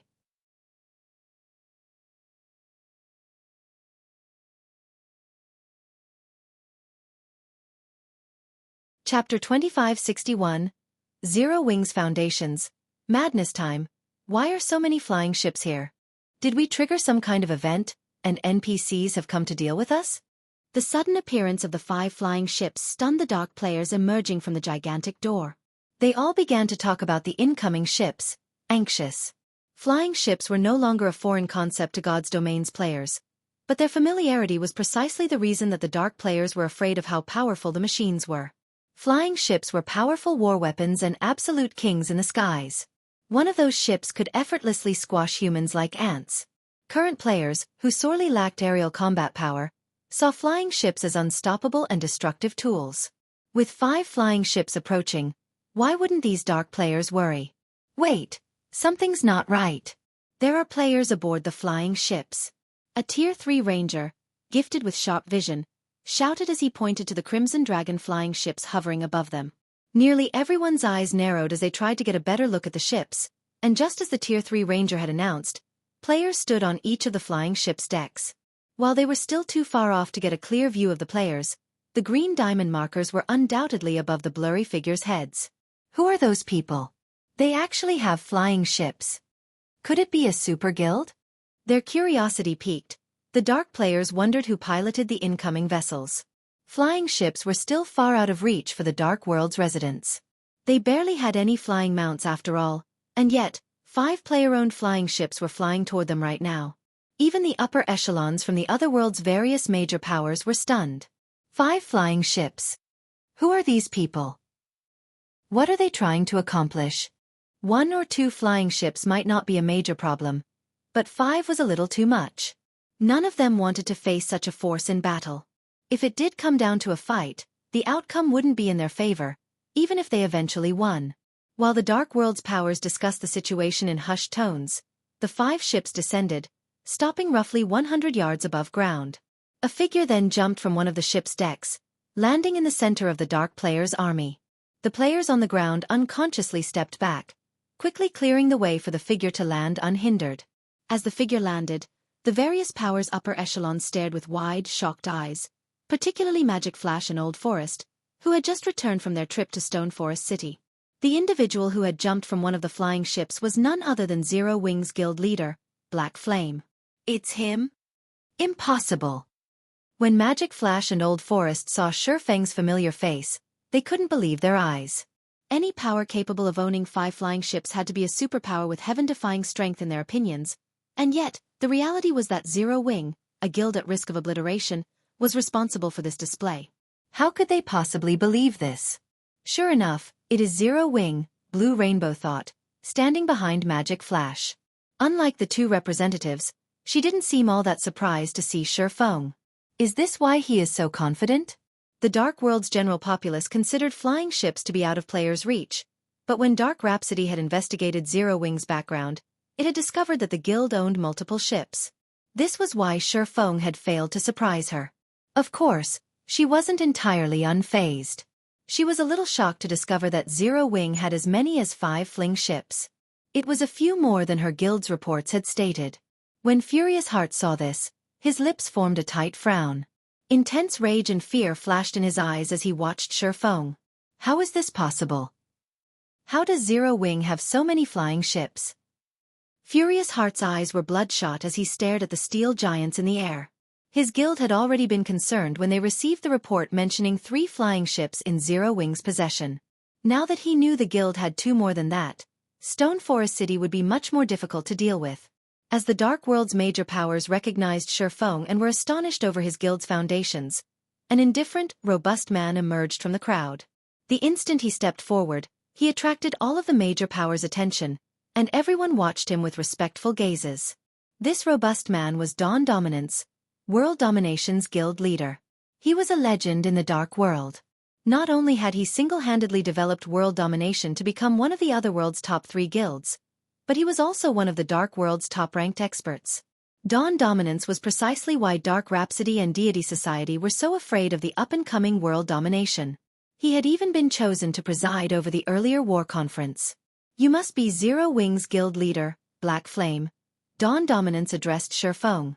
I am Dawn Dominance, World Domination's guild leader. You could say that I'm one of the leaders for the Dark World's invasion into Cold Spring Forest. May I know the reason for your sudden visit, guild leader Black Flame? You're correct. I am Black Flame, and I've come to inform your Dark World players of something, Xueqi said, nodding. If you wish to persuade us to abandon our conquest of this map, forget about it. The matter was decided the moment the portal opened, Dawn Dominance said. Cold Spring Forest's resources are important to both of us, of which you are well aware, guild leader Black Flame. Of course, we also do not wish to antagonize Zero Wing intentionally, but we can only rely on our own strength to get what we need. I hope you understand, guild leader Black Flame. As Dawn Dominance finished speaking, the countless Dark players in earshot nodded in agreement. Why should only the main continent's players benefit from Cold Spring Forest's resources? If one wished to acquire leveling resources, they could do so with their own power. Read latest chapters at Wuxia World. EU. Does Black Flame really think he can scare away so many Dark players with just 5 flying ships? How naive. Furious Heart laughed softly as he watched Xueqi's distant figure. 5 flying ships was an amazingly powerful force, but if Xueqi thought he could stop several million experts from the Dark World with just this, he was a fool. Moreover, the Dark World's invasion army had over 50 flying mounts. Challenging those flying ships was entirely possible. Besides, the various powers present all had their own trump cards, which they could unleash on the steel giants. As Furious Heart's laughter died, however, Xueqi glanced around at the chuckling Dark players and shook his head. Guild leader Dawn, I believe you've misunderstood something. I never had any intention of negotiation with any of you. I am only here to tell you one thing. Xueqi said. From this moment on, this teleportation gate is under Zero Wing's control.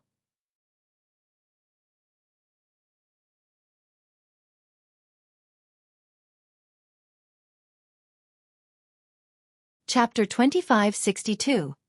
Challenging the Dark World? Silence fell as Xueqi finished his declaration. Magic Flash and Old Forest stared at the swordsman with their mouths ajar. They hadn't actually thought he'd been serious. This was insane. They had assumed Xueqi had been joking back in the Freedom Hotel, and yet, the man had just repeated his intentions straight to the Dark World's various powers and independent players. After a moment, every Dark player broke out in riotous laughter. Did this guy come all this way just to tell us a joke? He actually thinks Zero Wing will manage this teleportation gate from now on. Does he really think he can claim ownership by declaring it? Who does this guy think he is? For a time, the countless Dark players expressed their anger and ridicule. Their prior fear and awe had evaporated like fog on a hot day. They wondered how hard Xueqi had hit his head to provoke the Dark World in its entirety so boldly. What is Black Flame trying to do? Did he give himself a concussion and lose his mind? Doesn't he realize that he basically just declared war on everyone in the Dark World? Blue Rainbow frowned at Xueqi, who still seemed quite calm. When they had heard Magic Flash and Old Forest's report, they had considered Xueqi's intentions a joke. Now, however, Xueqi had publicly announced Zero Wing's plan to take control of the teleportation gate. If this was a joke, it wasn't funny. As far as she was concerned, this swordsman either overestimated himself or was on a path of self-destruction. Not even multiple cooperating superguilds would dare spout such nonsense before the Dark World's army, much less a single superpower. Anyone that took control of the teleportation gate would reign over the Dark World. This was beyond foolish. He's dead. He's definitely dead now. Furious Heart laughed maniacally as he watched Xueqi. Thanks to Xueqi's announcement, the Dark World's various powers and independent experts would stop at nothing to obliterate Zero Wing. Even if Demon's Heart didn't pull any strings. They likely wouldn't let the matter rest until they had removed any trace of Zero Wing from Cold Spring Forest. If they didn't, the main continent's players would look down on them, which was something the Dark World's denizens and powers wouldn't allow. Once the Dark World's collective laughter died down, each of these Dark players turned lethal gazes on Xueqi, killing intent radiating from them in waves. Some Tier 3 experts even unsheathed their weapons, preparing to teach this arrogant swordsman a lesson. What a pity, Guild Leader Black Flame. I had hoped you were smart enough to know when to advance and when to retreat, but it would seem that Dark Rhapsody and Deity Society had thought too highly of you, Dawn Dominance said, shaking his head. He then turned to leave, with no intention of continuing his conversation with Xueqi. A unit of 5 flying ships might be impressive, but it wasn't intimidating enough to force the Dark World's invading army to back down. While war weapons had frightening power and deadly potential, their attack rates were very low. When there wasn't much of a difference between two sides' combat power, an additional 5 flying ships would prove miraculously effective, but if one side had an overwhelming combat power advantage, the ships couldn't turn the tide of battle. At Tier 3, expert players were more than agile enough to evade flying ships' attacks as long as there was enough distance between them. Furthermore, the invading army had more than 50 flying mounts, just as much aerial combat power as Zero Wing. When Dawn Dominance left, the surrounding Tier 3 experts smirked and moved to surround Xueqi. Nearly 1,000 Tier 3 experts pointed their weapons at the swordsman, their combined killing intent so powerful that the air around them grew cold and cloudy. The Tier 2 dark players that had come to Cold Spring Forest to join the fun couldn't contain their excitement as they watched. Not even superpowers had so many Tier 3 experts, yet the Dark World's army had so many more. When less than 50 yards separated these dark experts and Xueqi, figures began to drop from the hovering flying ships, one after another. In the blink of an eye, nearly 500 Tier 3 experts took their places around Xueqi, and every one of them radiated a more intense aura than the Dark World's Tier 3 experts. Seeing reinforcements arrive, the encroaching dark players came to a halt. The various major powers spectating upper echelons were similarly astonished. They had never dreamed that Zero Wing could muster such strength. Now that 500 Tier 3 experts had joined the fray, the Dark World's top 3 guilds would be no match for Zero Wing's force, even if they worked together. Including the flying ships still looming above them, engaging in battle now would only invite Zero Wing to slaughter those top 3 guilds. It's no wonder why you dared to spout such nonsense. Zero Wing is actually quite formidable. Dawn Dominance had stopped, turning to glance at the Tier 3 experts around Xueqi, but he shook his head and continued, however, I'm afraid that still won't be enough to defeat the Dark World. As he finished speaking, more Tier 3 dark players swarmed around Xueqi. In less than 30 seconds, a group of over 6,000 Tier 3 dark players had joined the encirclement. Even Blue Frost and his Zero Wing companions from Shelter 1, all of whom had participated in numerous battles, couldn't help but frown. Blue, what do you think the guild leader is trying to do? We're not really going to fight against all those people, are we? Best Reincarnation, the leader of Shelter 1's second party, nervously asked. He had watched and fought in multiple wars involving tens of thousands of players, but compared to the Dark World's army, those forces weren't worth mentioning. Not even an army of tens of thousands would be a warm-up for these 6,000-plus Tier 3 experts. If this force entered the Dark Den, they could sweep through the Otherworld without any trouble. Even if every shelter banded together, they wouldn't survive. Meanwhile, Zero Wing had fewer than 500 Tier 3 experts present, and even with monsters like Fire Dance and Hell Rush, their chances of victory were unknown. I don't know, but even if we lose this battle, it'll be helpful in the future. Not just anyone gets an opportunity to face such a powerful force. Blue Frost replied with a bitter smile. He had to admit that while Xueqi's behavior was insane, his blood boiled with excitement. After all, who, at this stage of the game, would dare challenge such a formidable army? Even the main continent's various superpowers were afraid of the Dark World's invading army. But not Zero Wing. If they lost, they'd lose with their pride intact. This was also a super rare opportunity to clash with a large number of Tier 3 experts, and the experience would definitely bolster their future development. Read latest chapters at Wuxia World. EU. As soon as Blue Frost finished his reply, however, Xueqi stepped forward from Zero Wing's defensive circle and faced the Dark World's several thousand Tier 3 experts directly. It seems you still don't understand, Xueqi said, shaking his head at the Tier 3 dark players around him. Calmly, he continued, since the very beginning, I told you that I've only come to inform you. I'm not here to negotiate. Since you wish to test my patience, I regret to inform you that you've picked a fight with the wrong person. Xueqi then pulled a token from his bag and started to chant an incantation. It was simple, only consisting of a dozen or so syllables, and would even be easy for a player new to God's domain to chant. Before the dark players could mock Xueqi for his ignorant foolishness, several magic arrays quickly manifested behind the swordsman. In less than a second, they transformed into a spatial gate, And once the gate was complete, NPCs in exquisite uniform equipment marched into Cold Spring Forest like a well-trained army. Every one of these NPCs had at least reached level 120 and Tier 3. Many of them even hailed from other races, and in the blink of an eye, more than 1,000 NPCs had joined the battlefield.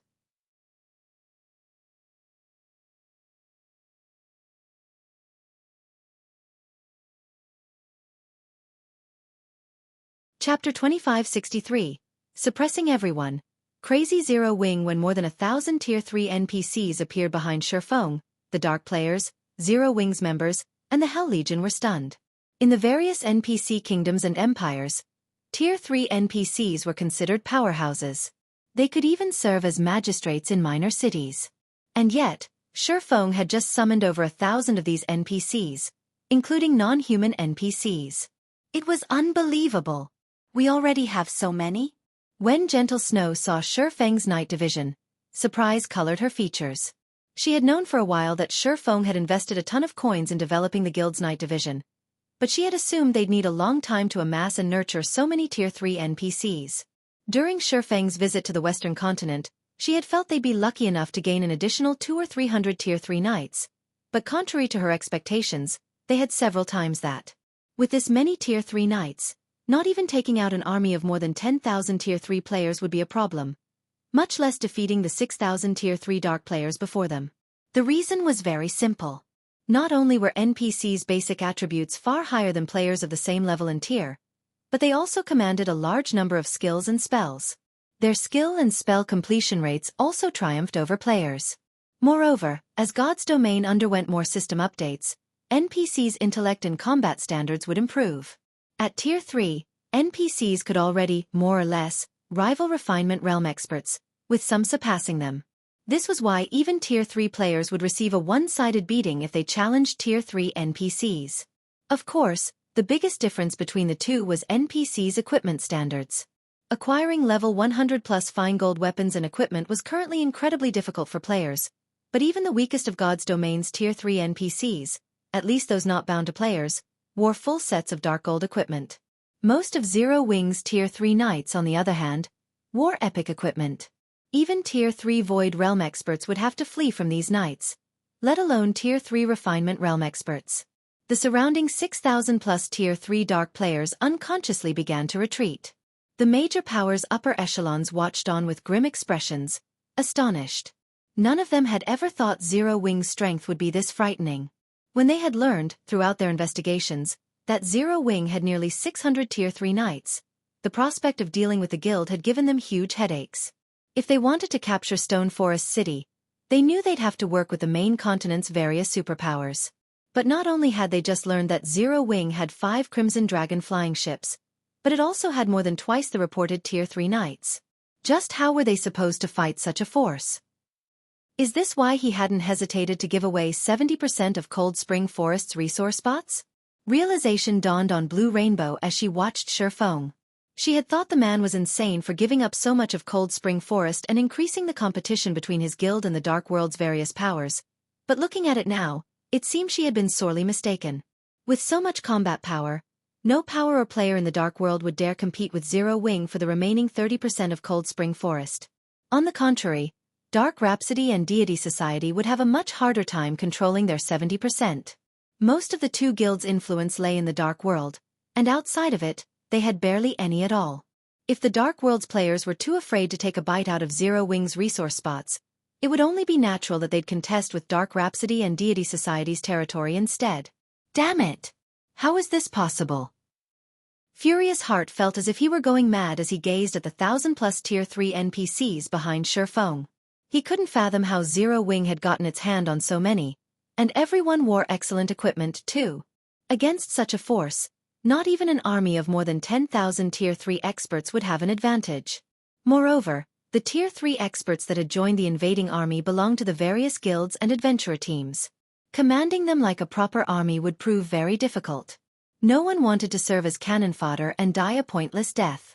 If the invading army had had an absolute advantage, overwhelming Zero Wing's experts with their numbers would have been easy, but now that there was such a radical difference between the two sides' strength, the various guilds and adventurer teams' Tier 3 experts wouldn't be so keen to take action. The The 1,000+ NPCs waiting for orders petrified the Dark World's players. They simply stared at Xueqi and his NPCs in silence, stupefying Blue Frost's group. Even the Hell Legion's members were astonished. Before coming here, they had accepted their impending deaths. They had been massively outnumbered, after all. Even if they were more powerful individually, they wouldn't be able to kill enough players with their limited stamina and concentration. However, none of them had imagined that the situation would develop as it had. The army of several million, which had boldly marched into Cold Spring Forest, had come to a grinding halt, and none of the Dark World's players dared to step forward. Everyone stood frozen in front of the teleportation gate. After the silence had dragged on for a while, Dawn Dominance emerged from the crowd, presenting himself before Xueqi once more. This time, however, the man didn't look down on Xueqi. Rather, he appeared cautious. Guild Leader Black Flame, you truly are amazing. It's no wonder how you established Stone Forest City in Cold Spring Forest, Dawn Dominance said, applauding Xueqi in admiration. Since everyone here has recognized your display of strength, on behalf of the Dark World's various guilds and adventurer teams, I will declare that we will not participate in Zero Wing's struggle against the various superpowers. Do you find this arrangement agreeable, Guild Leader Black Flame? While Dawn Dominance spoke, the various guilds and adventurer teams' upper echelons nodded in agreement. If Zero Wing had proven as weak as they had expected, they wouldn't have had a problem. But now that they saw how mighty the guild was, they wouldn't fight it. Even if they worked with the main continent's various superpowers, capturing Stone Forest City was impossible. They'd only incur unnecessary losses if they faced Zero Wing in battle. Dawn Dominance. How can you do this? Furious Heart bellowed, enraged, when he heard Dawn Dominance surrender to Zero Wing. To goad the Dark World's various powers into attacking Zero Wing, Demon's Heart had offered world domination a plethora of benefits. However, now that the situation had turned south, Dawn Dominance had decided to give up. With world domination leading the Dark World's surrender, the Otherworld's other powers wouldn't target Zero Wing, either. Read latest chapters at Xueqi World. EU. Before Furious Heart could continue to curse at Dawn Dominance, however, Xueqi shook his head. Guild Leader Dawn, how many times must I repeat myself before you get it through your head? I am only here to notify you that Zero Wing will be managing the Dark World's teleportation gate from now on, and in the future, my guild will collect a fee from anyone that wishes to use it. Have I been specific enough now? Xueqi asked the other guild leader. I don't care if you wish to work with those superpowers against Stone Forest City or not. Dawn Dominance, who had intended to say more, was speechless. Even Furious Heart, who had been angrily cursing in the distance, gaped at Xueqi. Is this guy insane? Dawn Dominance has already declared that none of us would target Stone Forest City, yet he insists on managing the teleportation gate. Does he really want to make the entire Dark World his enemy? When Magic Flash heard Xueqi's response, he too was at a loss for words. This was the best outcome Zero Wing could hope for, but rather than settling, Xueqi insisted on owning the Dark World's teleportation gate. He was a madman.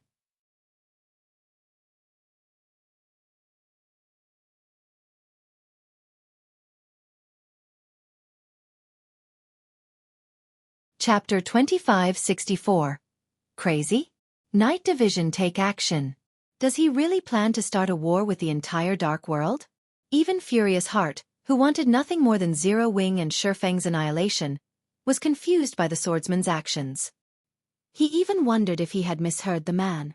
Instead of settling for a peaceful outcome, Xueqi continued to insist that he'd wrestle for control over the Dark World's teleportation gate. Even if they banded together, the various superpowers wouldn't dare threaten such a thing. In fact, they hadn't even harbored the thought. The teleportation gate was basically the Otherworld player's lifeline, and if a foreign power took control of the gate, all of the Dark World's residents would be subjected to that power's whims. These dark players simply wouldn't allow such an outcome. They'd fight anyone who threatened to control the teleportation gate to the death. This was why neither Demon's Heart nor the various superpowers had considered doing so. If they tried, not only would they fail, but they'd also throw their lives away in the attempt to control the teleportation gate. And yet, Xueqi didn't just consider it an option. He fully intended to succeed. As Xueqi finished speaking, the dark players around him erupted in an uproar. Is Black Flame insane? He's trying to take control of our world's lifeline. We're already giving up so much by surrendering in the fight for Stone Forest City. Yet Black Flame wants a mile after we've given him an inch. Does he really doubt that we'll attack Zero Wing?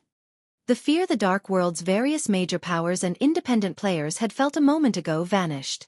Now, only fury flashed in their eyes. They all wanted nothing more than to show Xueqi the consequences for his ignorance. The Dark World players began to close in on Zero Wing's guild leader.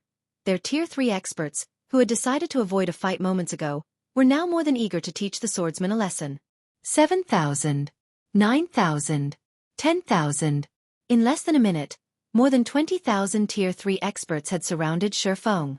Every one of them glared, radiating rage and killing intent. The guild leader's not serious, right?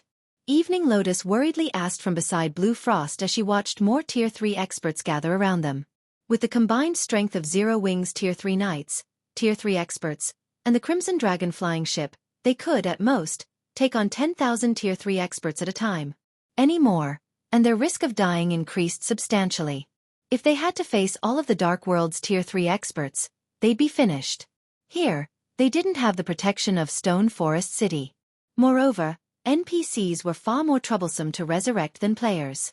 Generally, the various powers only used their NPCSW as a deterrent and avoided sending them into battle unless absolutely necessary. Are you serious, Guild Leader Black Flame? Dawn Dominance asked after taking a deep breath, a cold glint flashing in his eyes.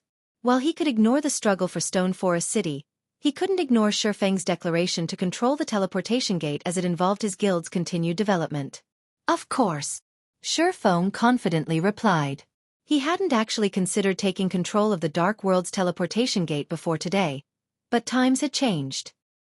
He had developed his night division far faster than expected, and it was now far stronger than it appeared.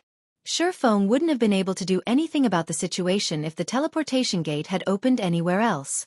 Since it had opened in Cold Spring Forest, where his night division was based, however, he'd be a fool not to take advantage of it. Due to the Dark World's nature, regular powers and players had an incredibly difficult time establishing themselves in the Otherworld. Not even the various super guilds were guaranteed success. Yet, as luck would have it, the Dark World offered an extraordinary amount of attributed resources, and because of this, the various superpowers of his past had done everything in their power to ally with the Dark World's various powers.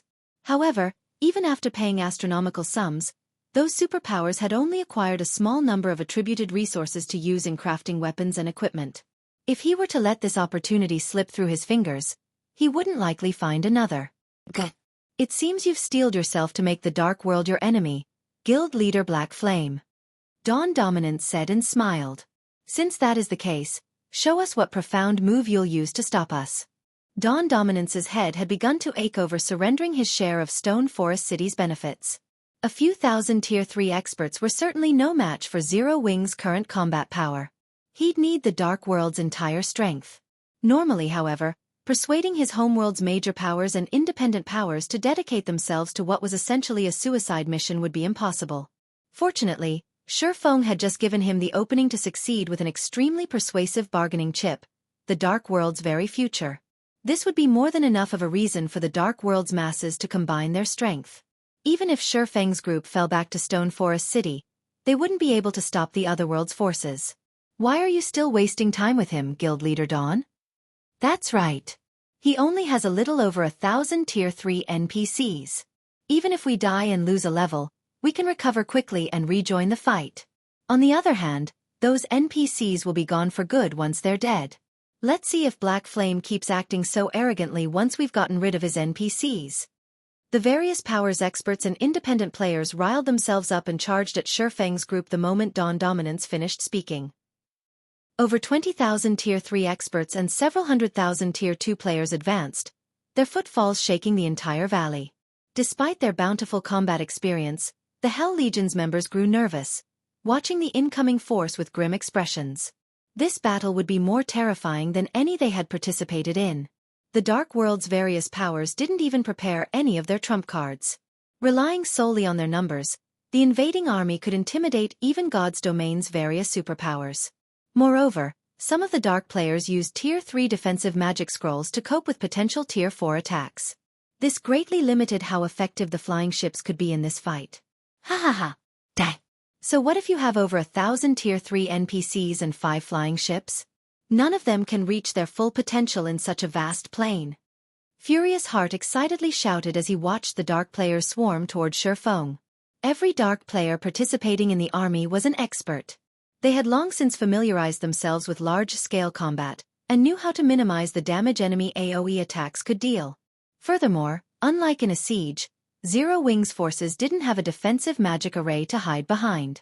Once the two armies engaged, war weapons like the Crimson Dragon flying ships and large-scale destruction spells would be nearly useless.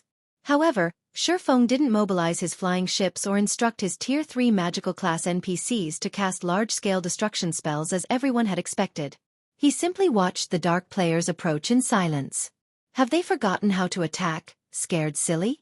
They must not have expected an actual fight, but it's too late for regret now. The Dark players were confused when Zero Wings forces remained motionless, but that didn't stop them in closing the distance.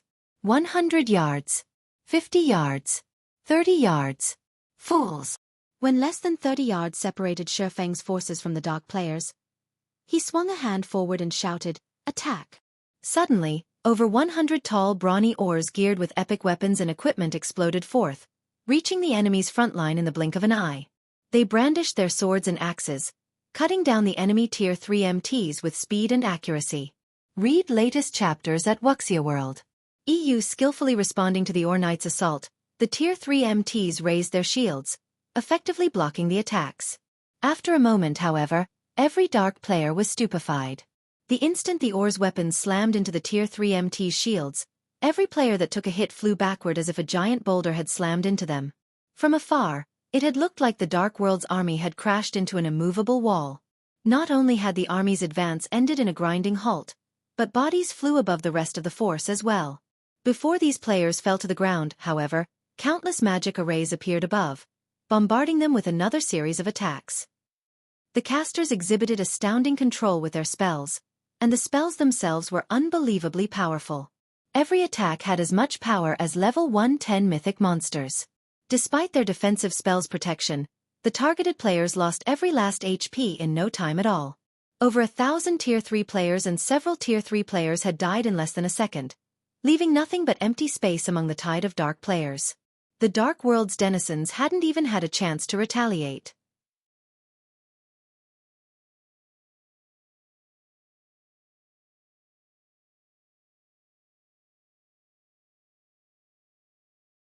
Chapter 2565. Frightening Night Division, True Despair? Less than 10 seconds after the battle had begun, the Dark players' confidence shattered. The MTs on the front line were bona fide Tier 3 players, and many of them were well-known experts in the Dark World. They had so much HP and defense that they could stand there, unfazed, as other Tier 3 experts wailed on them. And yet, these same Tier 3 MTs were dying too quickly for the rear line's healers to restore their HPs. They had lost their lives without any chance to retaliate. For a moment, everyone watching wondered if those MTs had deliberately worn bronze equipment into battle. Their opponents were only level 120+, Tier 3 NPCs, and many of the Dark World's players had fought NPC City's Tier 3 soldiers before. Although Tier 3 NPCs might have higher basic attributes and combat standards, the difference shouldn't be this massive. Even Zero Wings players were stunned. The Tier 3 Knights had slain over 1,000 Tier 3 players and several thousand Tier 2 players with a single round of attacks. Such a force would even give super guilds a painful headache, and putting an end to the battle would take quite a while. However, those Tier 2 and 3 Dark players were little more than infants before the Tier 3 Knights. The two sides' combat power was on entirely different levels. Only Xueqi remained unperturbed. His Tier 3 Knights only seemed to be 10 or so levels higher than the enemy's Tier 3 players on the surface. Logically, there shouldn't be such a huge gap between the two forces' strength, even if the Tier 3 Knights were fully armed with epic weapons and equipment. However, God's Domain's current players didn't know that there were significant differences among NPCs' combat power, even at Tier 3. One of the most obvious was the liberation of their mana bodies. Unlike players, NPCs did not need to invest a large amount of time to unlock their mana body's potential after reaching Tier 3. Instead, they relied on their talent and growth potential. As long as Tier 3 NPCs had the required talent and growth potential, they could unlock their mana bodies immediately. Conversely, Some failed to accomplish the feat throughout their lifetimes. The applicants Xueqi had accepted into his night division were considered elites among NPCs. Their innate talent and growth potential were far superior to the soldiers in NPC cities. Hence, as soon as they reached Tier 3, they had unlocked their mana body's full potential. They hadn't needed to experiment as players did. But what about God's Domain's current players? Most hadn't even started the process of unlocking their mana bodies, let alone unlocked them fully. They were 10 years too early if they thought they could stand against Xueqi's night division. Moreover, Xueqi had employed plenty of ores, elves, and giants. Their combat power was even greater than human NPCs of the same tier and level. For example, a mysterious iron-ranked or warrior could rival a secret silver-ranked human warrior. Of the non-human members of Xueqi's night division, even the weakest had mysterious iron growth potential. Not even Tier 3 peak experts in full, top-tier equipment would last more than a few seconds against these NPCs, much less ordinary Tier 3 experts. Before the Dark World's players could snap out of their daze, Zero Wing's knights swept through them again. Like harvesting wheat, the knights needed no more than 3 moves to slay the Dark players, reaping their lives in the blink of an eye. None had time for elegant or astonishing combat techniques on this battlefield. Only pure strength and terror reigned. The first unit, consisting of more than 50,000 players, had been annihilated in less than 2 minutes, and over 6,000 of them had been Tier 3 experts. In contrast, Zero Wing hadn't lost a single knight. In fact, they had hardly taken any damage. Silence descended on the battlefield. The Dark players that had eagerly charged into combat had begun to back away, one step after another. How was this possible? Furious Heart, who had been preparing to join the fray, gasped when he saw the field of corpses. He had assumed the Dark World's overwhelming victory had been assured. He had never expected the battle to end like this. They were talking about more than 6,000 Tier 3 experts. The horrific force could easily destroy a guild city, yet before Zero Wing's night division, those experts had been as weak as common monsters. How do they have so much more combat power? Blue Rainbow and Elder Gold, who watched from afar, were just as shocked after watching the knights obliterate the first wave of players. They had thought Xueqi's confidence had been a joke. They had never dreamed that his guild was actually this strong. When Zero Wing had refrained from using its flying ships, they had seen the decision as foolish. Looking at it now, however, that was not the case. Zero Wing had merely decided against using the ships because it didn't need them. How could these 1,000-plus NPCs even be Tier 3 beings? They seemed more like Tier 4 mythic monsters, and ones with incredibly high combat standards. If the Dark World wanted to defeat such a frightening force, it would have to rely on its foundations. Otherwise, it didn't matter how many players they sent at those Tier 3 NPCs. All would perish. How are these Tier 3 NPCs so strong? Dawn Dominance frowned after watching several thousand Tier 3 experts die. Gritting his teeth, he snarled, "Everyone, now is not the time to hold back. All guilds and adventurer teams, use your trump cards and crush those NPCs. If we keep holding back, Zero Wing will take the teleportation gate." The various guilds and adventurer teams' upper echelons immediately took action. Zero Wing's night division might be scary, but their members were no pushovers. Like Zero Wing, they had trump cards that could boost their combat power far above what they currently wielded. One after another, the guilds and adventurer teams activated their trump cards. Tier 4 Summoning Scrolls. Advanced Magic Barriers. Tier 3 Personal Guards. In less than a minute, more than 50 Tier 4 summoned creatures and 4,000 Tier 3 personal guards appeared on the battlefield, their combined aura making everyone in the vicinity shudder. The various superpowers members watching the battle from a safe distance were especially flabbergasted. The Dark World's guilds and adventurer teams had just revealed their strength in its fullest. Amazing. Truly amazing. No individual power can hope to stand against the Dark World. Furious Heart's heart pounded as he watched. He had been shocked to see Zero Wing field over 1,000 Tier 3 NPCs, but that was nothing before the Dark World's full power. Read latest chapters at Xueqi World. EU excellent. Everyone, attack. Dawn Dominance proudly ordered. Annihilate Zero Wing and avenge our fallen brothers. As soon as they heard the command, the various guilds and adventurer teams sent their Tier 3 NPCs and Tier 4 summoned creatures into battle. Not even they had thought their combined strength would be so terrifying. Zero Wing's players began to panic a little. Now, the tides had turned. But just as the Dark World's residents expected to see Xueqi fall into despair, the person in question gazed upon the approaching NPC force and summoned creatures with an extraordinary calm before retrieving a small ring from his bag. Miniature World.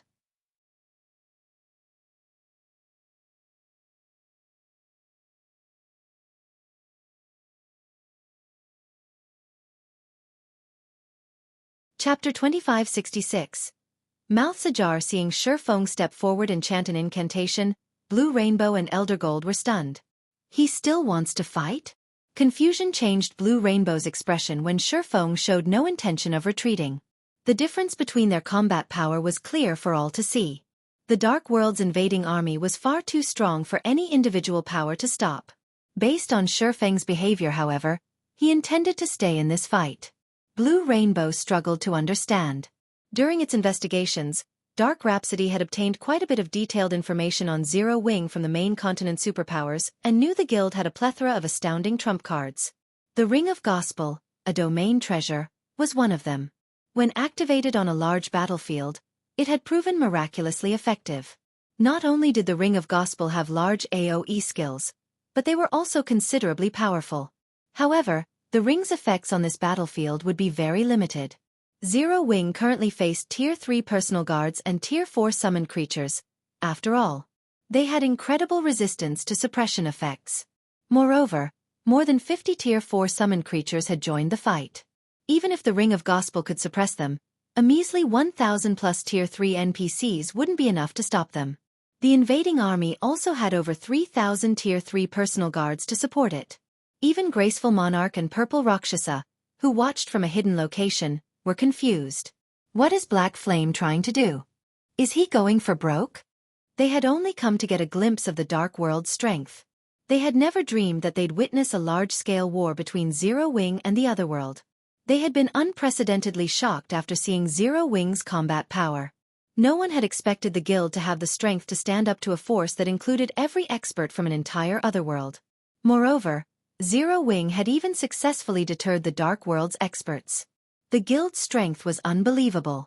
When they recalled the relatively amicable relationship between their Extreme Light Shelter and Shelter 1, they breathed a sigh of relief. If Zero Wing wanted to, its Night Division alone was more than capable of flattening the entire Dark Denver. On the other hand, Zero Wing's current opponents were bona fide Tier 3 NPCs and Tier 4 mythic monsters. With such a large difference between the two sides' combat power and numbers, retreating to Stone Forest City was the wisest move Zero Wing could make. Every one of those Tier 3 knights was a part of Zero Wing's foundations, and if they were slain, Zero Wing would be crippled. Zero Wing had already proven its strength. Once news of this battle spread, the various superpowers that wanted to capture Stone Forest City would back down. The Dark World's players and powers wouldn't underestimate Zero Wing again. In fact, they might even avoid offending the guild's members in Cold Spring Forest. While Graceful Monarch and Purple Rakshasa were fraught with confusion, something suddenly changed above the valley. A phantom world gradually descended, growing as it grew closer to the valley floor. In less than 3 seconds, not only had the phantom world grown large enough to cover the battlefield, but it also enveloped the spectating players, including Graceful Monarch and Purple Rakshasa, in the distance. The instant they felt the phantom world's power, both Graceful Moon and Purple Rakshasa felt out of tune with the world around them. It felt like they had become enemies with their surroundings. Not only had their physique started to weaken, but they also lost a significant portion of their basic attributes. The Phantom World's power also seemed to affect the Tier 3 personal guards and Tier 4 summoned creatures.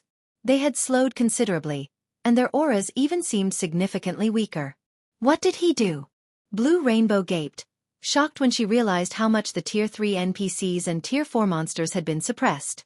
She had experienced domain's effects before, which tended to be much weaker than magic barriers. The stronger the target was, the less the domain would suppress it, yet Xueqi's domain had destroyed everything she thought she knew about the mechanic.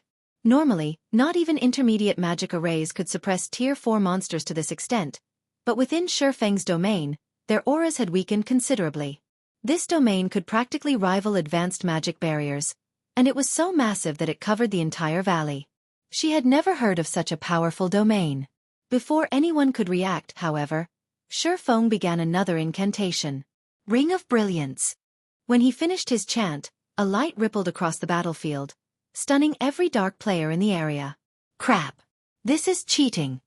Magic Flash cursed aloud, glaring at Zero Wings Night Division. The intensity of those knights' auras had skyrocketed, and the combined energy made them feel as if they were truly a legion of Tier 4 monsters. The knights' mental states had also visibly improved. They looked nothing like they had a few moments ago.